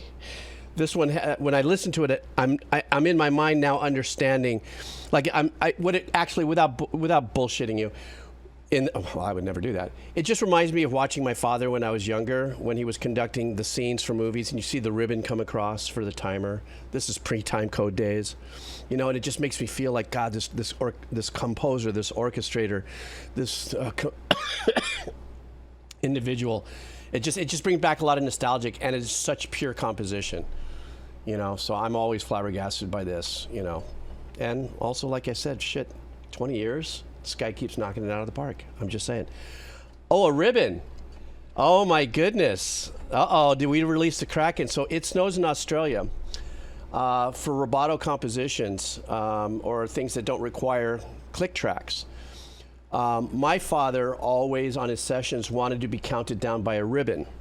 And what a ribbon is that, so he'd have he'd get cued in and he'd get the orchestra ready, and he'd be looking at the screen in front of them, and instead of a time code, and some of the ribbons he set up were still over time code, but literally a red or a blue ribbon would go from left to right, like, and when the ribbon got there, that's when you started the music. So there were visual cues. It was a visual cue in conducting. When that ribbon, let me see if I could find it. I doubt it. I'm just gonna look it up. Ribbon cue for conductors. Let me see if maybe there's an example of it. I don't know of what it might look like. Me and my shit spelling, sorry. Videos, give me a second here, it's just curious. Using a simple gesture conductor cues. No, I don't think so. It'd be great to actually find an example of it, but that's what it means. That's what a ribbon would have been. Yeah, well, it's not a piece of fabric. It's just what they would call the marking would be the ribbon. So anyhow, a little bit of stuff there. Doc Doom. Is you in the house? Patiently awaiting. This is a track from the band Orthodox. It's called Fast Asleep. Felt like giving love to one of my favorite newer metalcore bands out there today. Their vocalist has one of the most unique voices in the game, and the instruments just have that classic metalcore feel. Enjoy. Let's do this. Alrighty. Oh shit, I backed out of YouTube. Stand by. Job opening. Here we go. Sorry.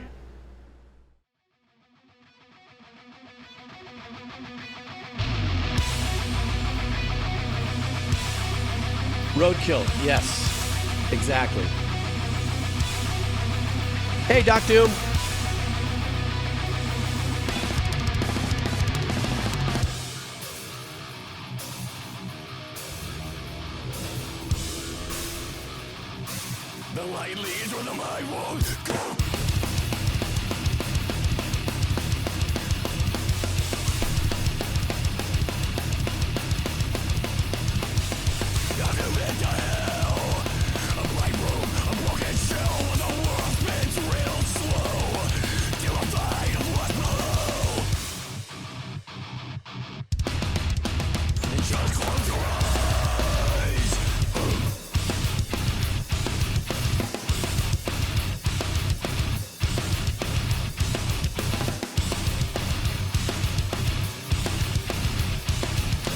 So Tony Hawk.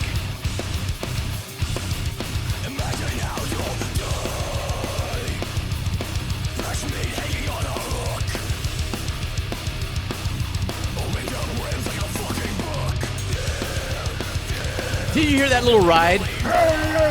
Bing.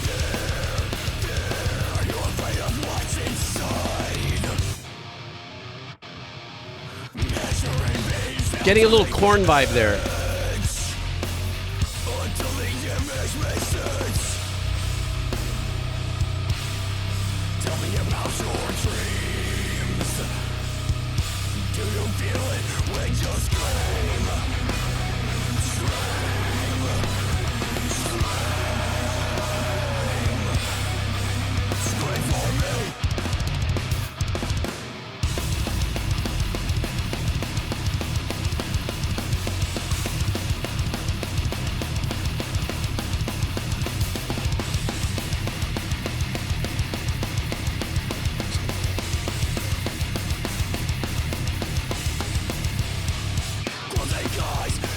I love that string scrape they do with the pick.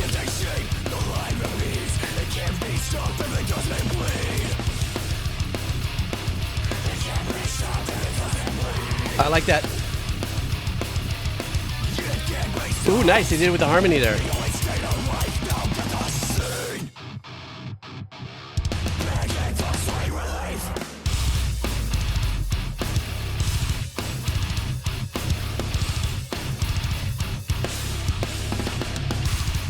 Made famous by Gojira. Don't ask me why. Just close your eyes. Be afraid of what's inside your mind. Oh, there we go. Those dive bomb harmonics. Why? I swear the light is not what it seems. Be afraid of where it leads.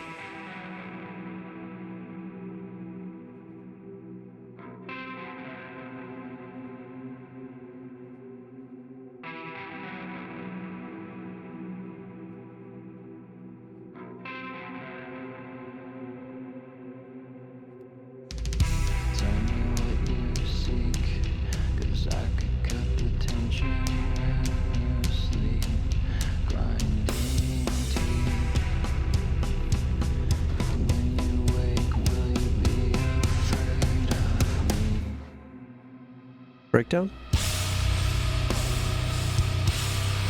Tell me about your dreams. I know I'm in them when you scream.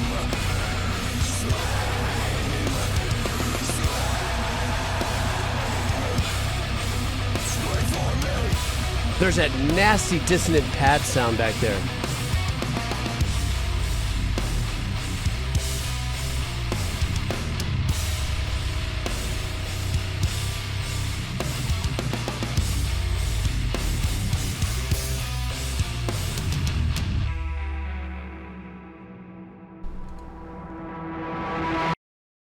Wow, that was a great track. It came in to me. Just to be honest, it came in. I was going, all right. I'm feeling the metalcore. I'm feeling it. Okay, give me where am I going to get this bite of something?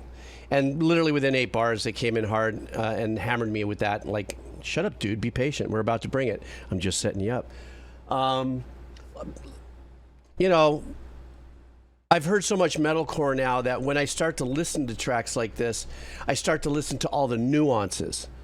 Because there's almost like, remember when we went into that slower pace, like towards the end of the track, and then I'm going, breakdown, coming, and yes.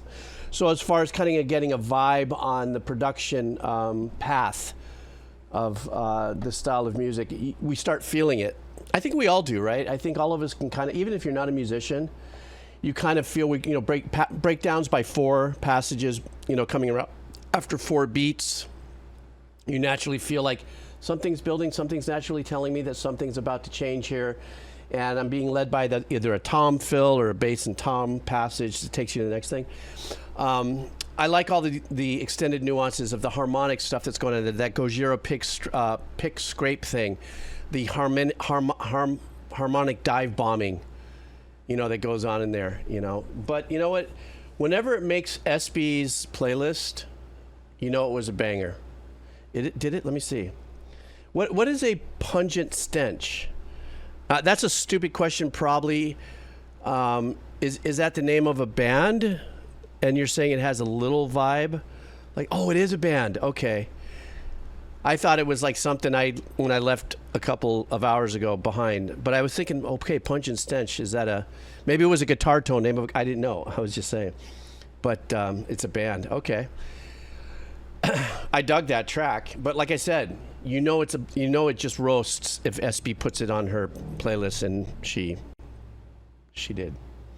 The Driver. Are you here, The Driver? The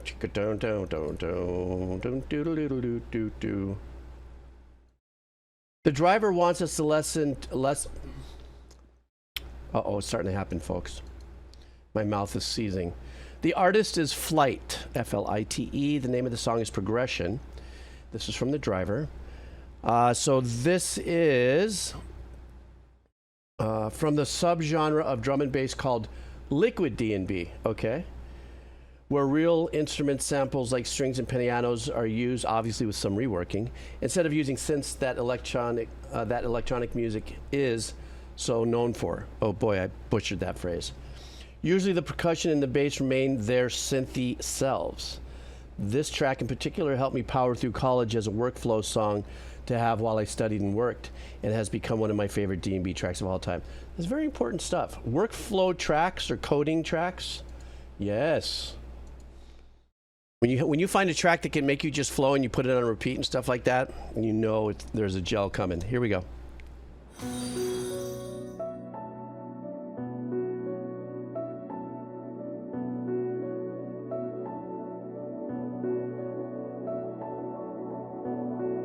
Already making me drift.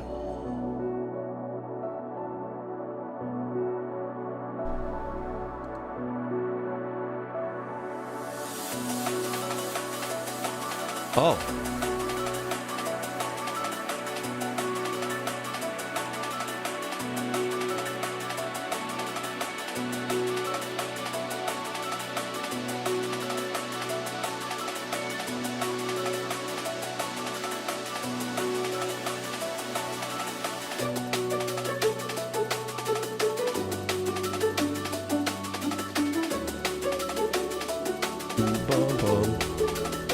Okay. Nice. Nice chord changes.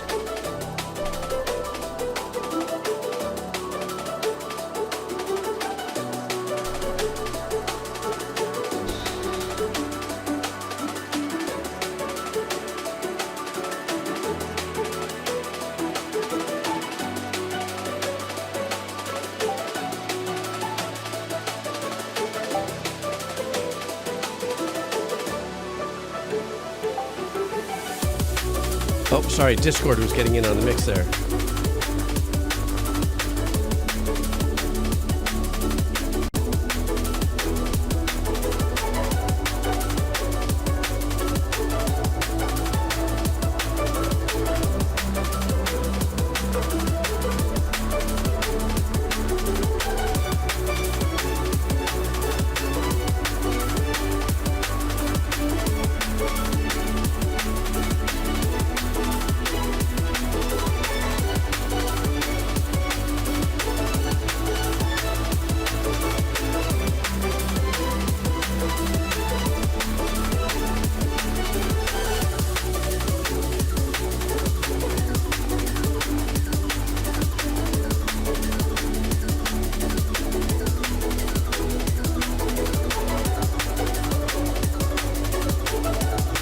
I really like this.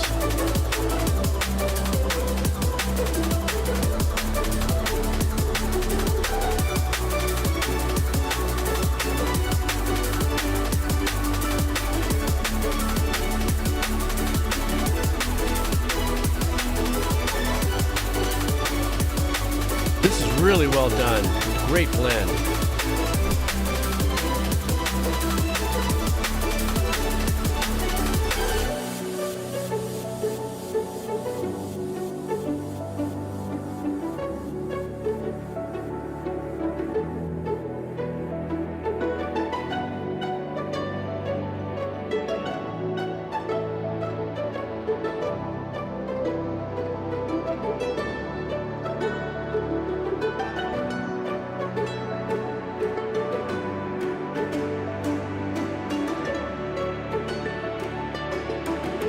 Sorry, but I'm loving that pad in the back.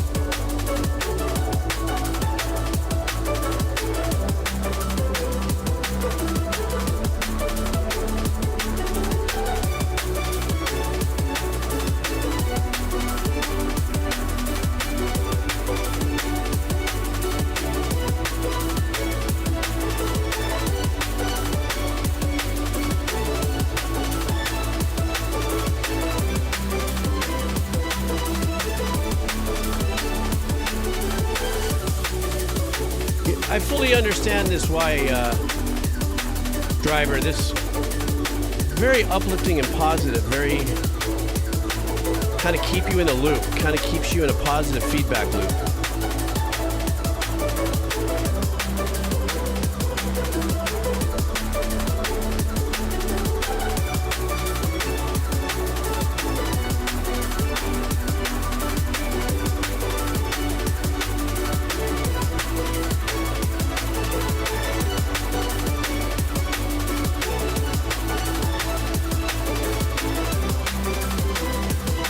I like the subtle attack delay with the strings.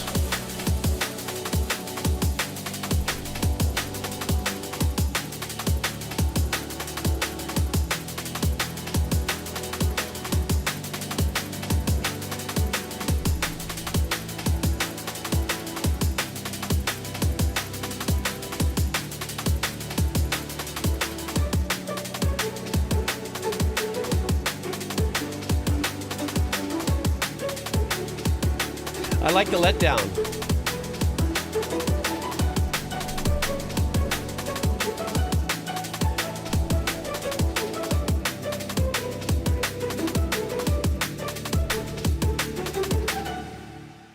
What a fun track, Driver. I fully understand how this was a motivational track to listen, while you're in college or, doing your homework as far as workflow. I think it's, music's always been used, to energize people or de-energize people. We all know that. That's why we use it as the drug that we do, to enhance the other drugs that we do.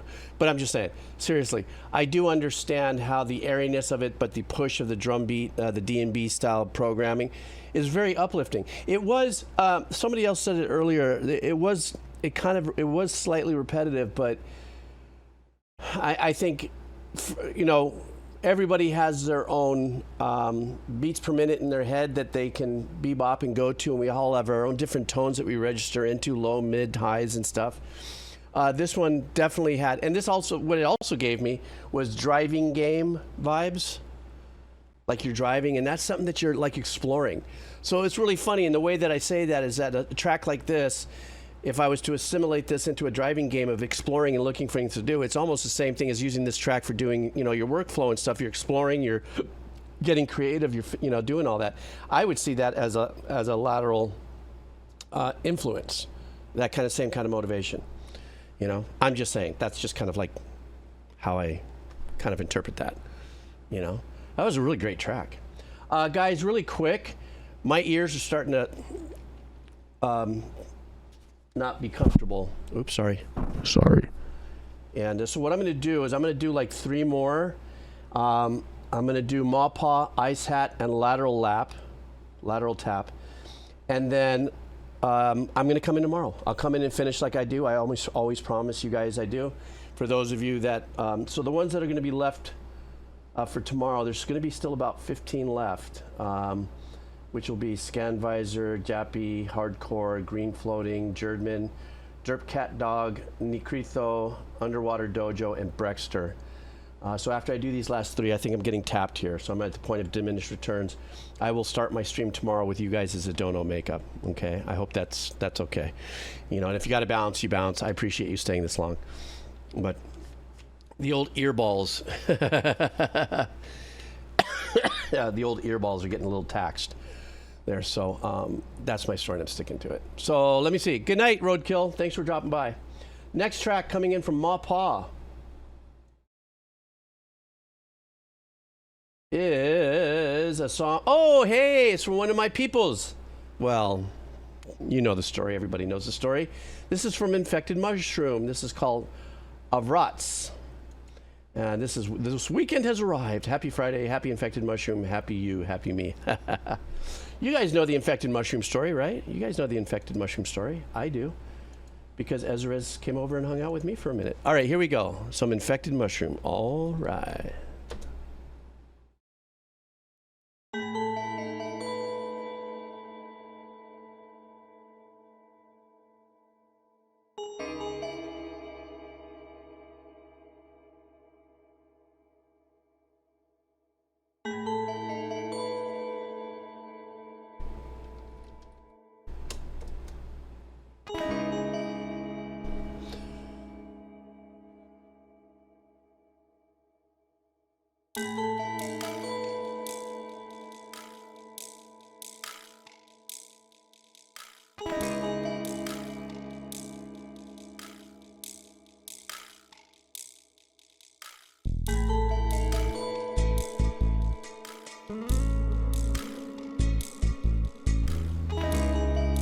See, this is where I know Erez is being, infusing stringed instrument style playing or more live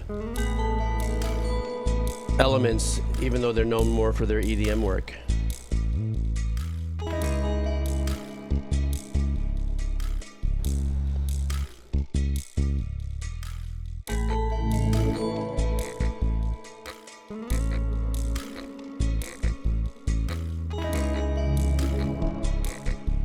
So now we're getting a little bit more of this signature Infected Mushroom synth work.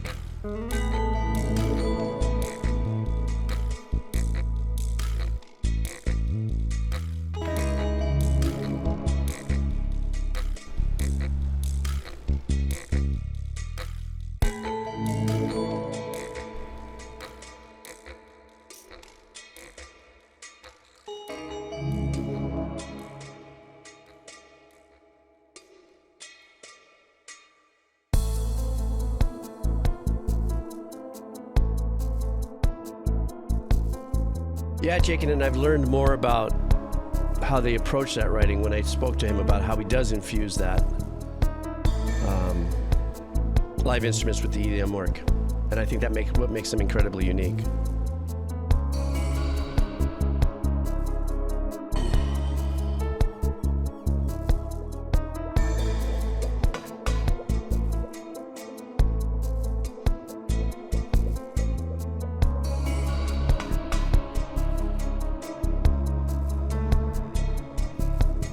Yeah, Mandarin, for sure. It definitely has those vibes.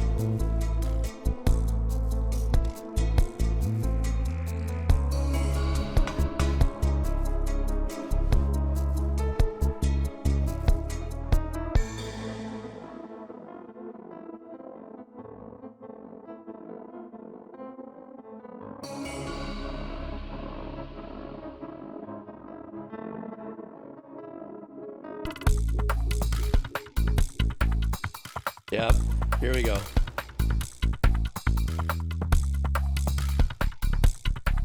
Oh, that bass.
Ooh, I like that. That was slick.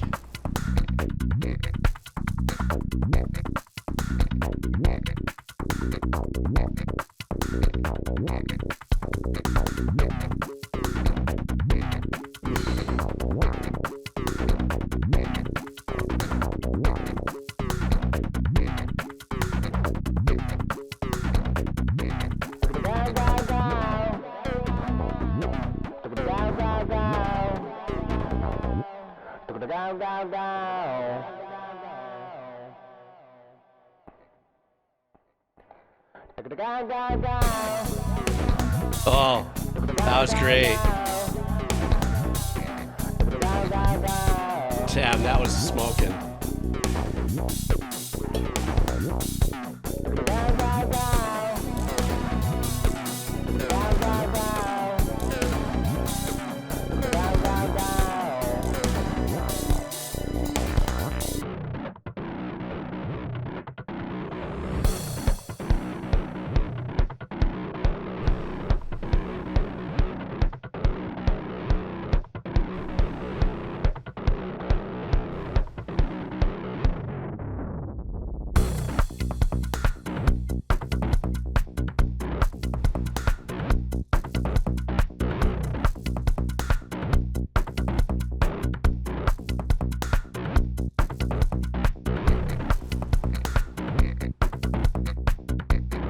I don't know, it's hard to tell, Turnip.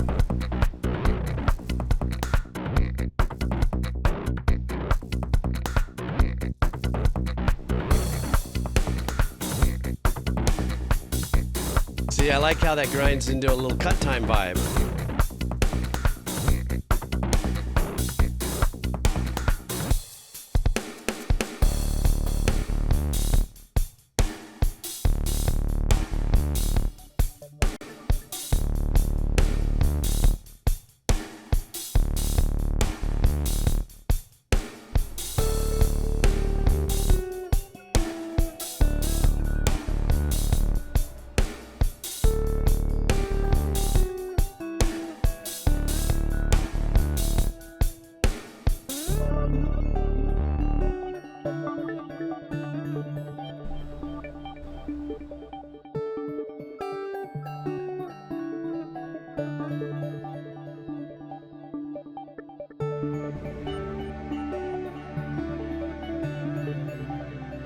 Ooh, give me that spongy pad back there. I just all of a sudden just went, fuck.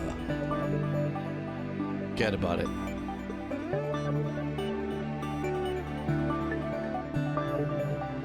Very musical. This is pretty. Do you ever say that really in this kind of music? Pretty, but lighthearted, uplifting.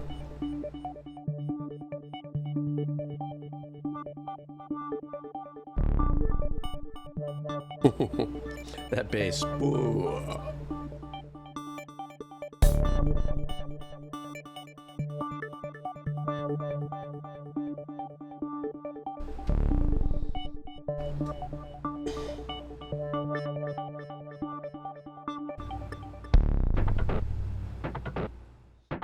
This is definitely one of their more mellower tracks I've ever heard.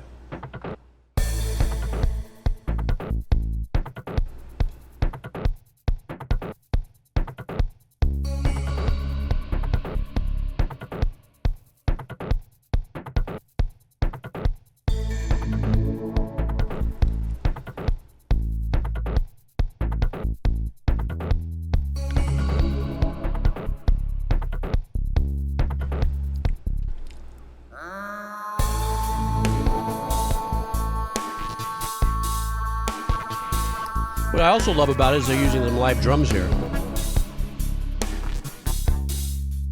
Or ish.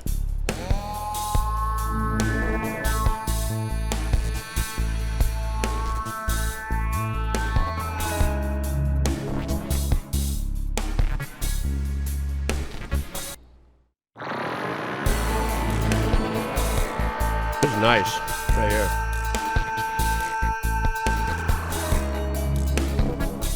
Very musical.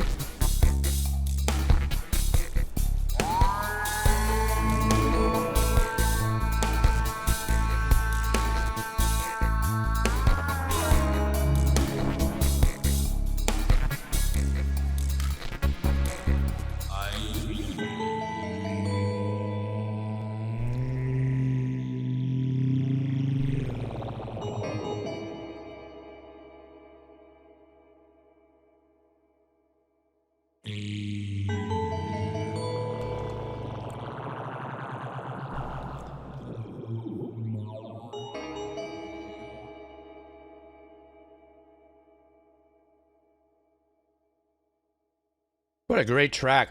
This is the mellowest track from theirs I've ever heard. And I loved it even better than their more jivier stuff. I don't know, maybe because my headspace to where I'm at right now. I'm very kind of over chilled.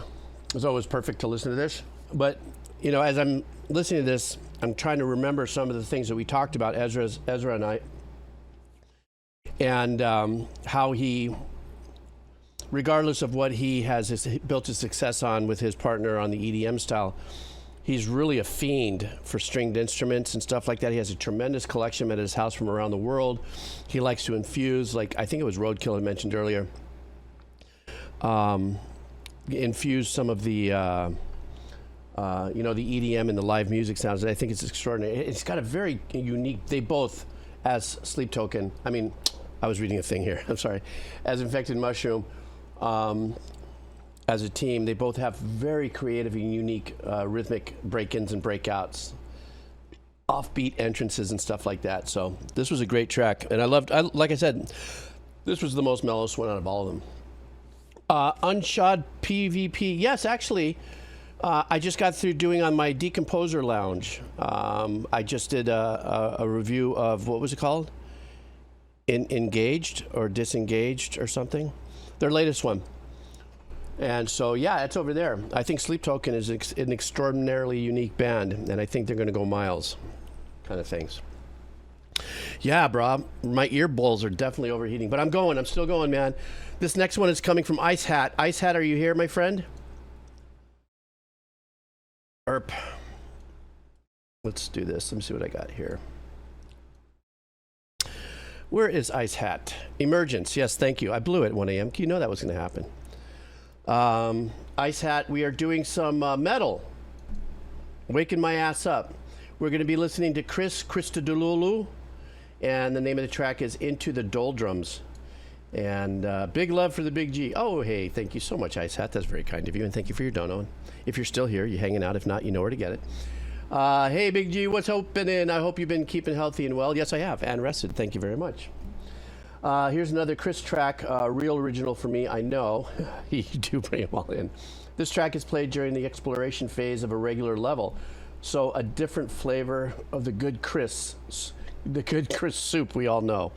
All right, let's go. The last time I heard this track, I had made a statement that ended up marring my social media digital footprint forever, hence we say the word pegging. Here we go. All right.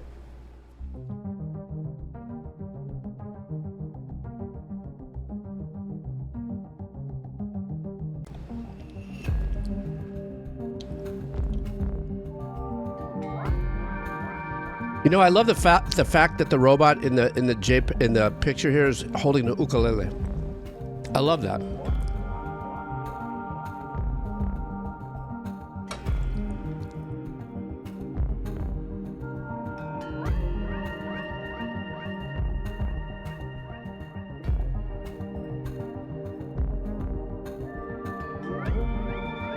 Really? It's a game item? How cool.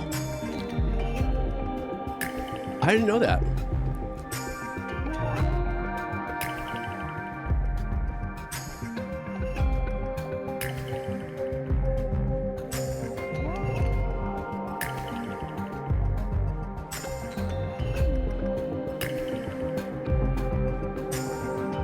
It's great to listen to this tailed after the Infected Mushroom bit.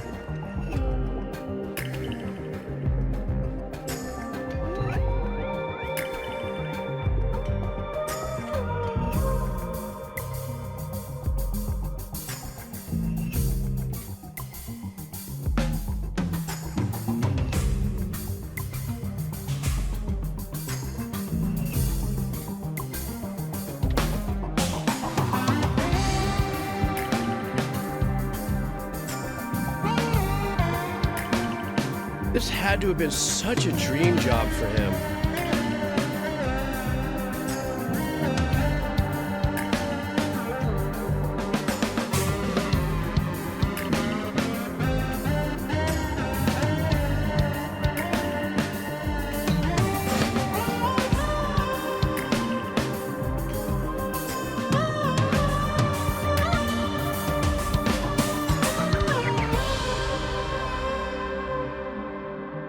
Nutty Mick, that is so extraordinary to have such trust in the composer. So you got this, man.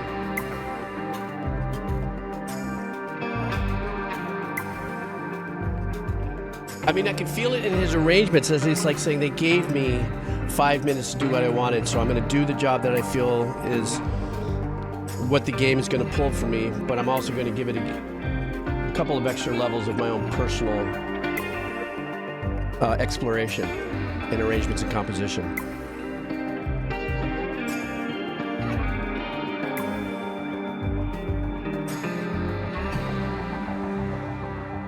Sorry, guys.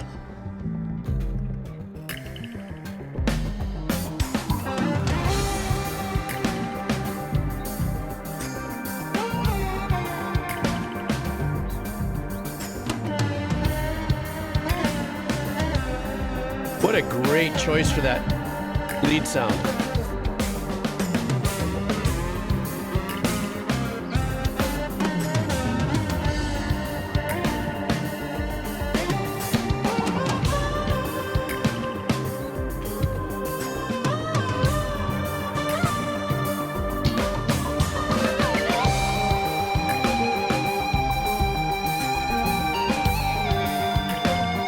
Pushing ourselves into a really super cool fusion.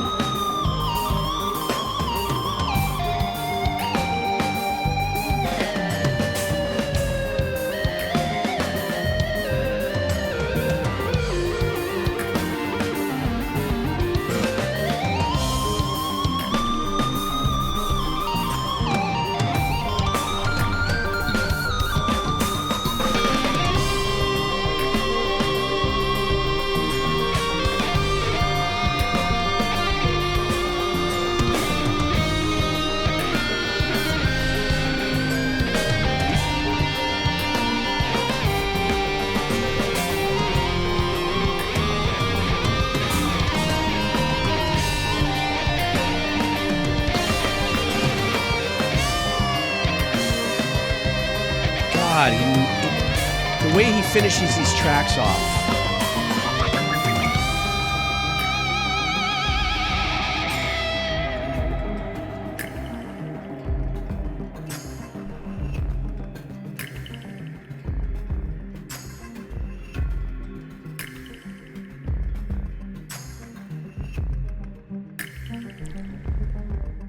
I love that.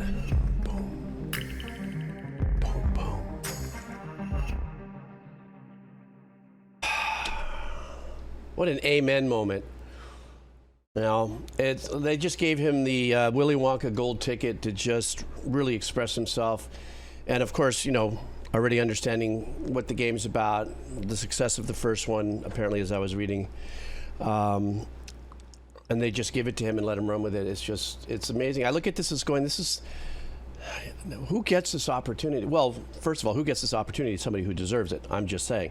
But in the world of music, when you are giving that kind of leverage to, hey man, loved what you did last time, got no problems where you're going with it, go run. And then be able to understand that with that capability, he has an opportunity to really be freshly expressive with his arrangements, his compositions, this blending of genres, really fusing in a lot of the metal work of the guitar. This was a lighter-handed one. It was a lot more chill. But extremely expressive. And I also like the little seductive analog pong pattern. It's very seductive. And when it's done right and the pattern has, you know, really nice voicing to it or good intervals. And then, of course, how the composers in today's, you know, younger EDM composers and stuff know how to use the filters to make it, you know, go in and out, that whole thing. It's extraordinary. Guys,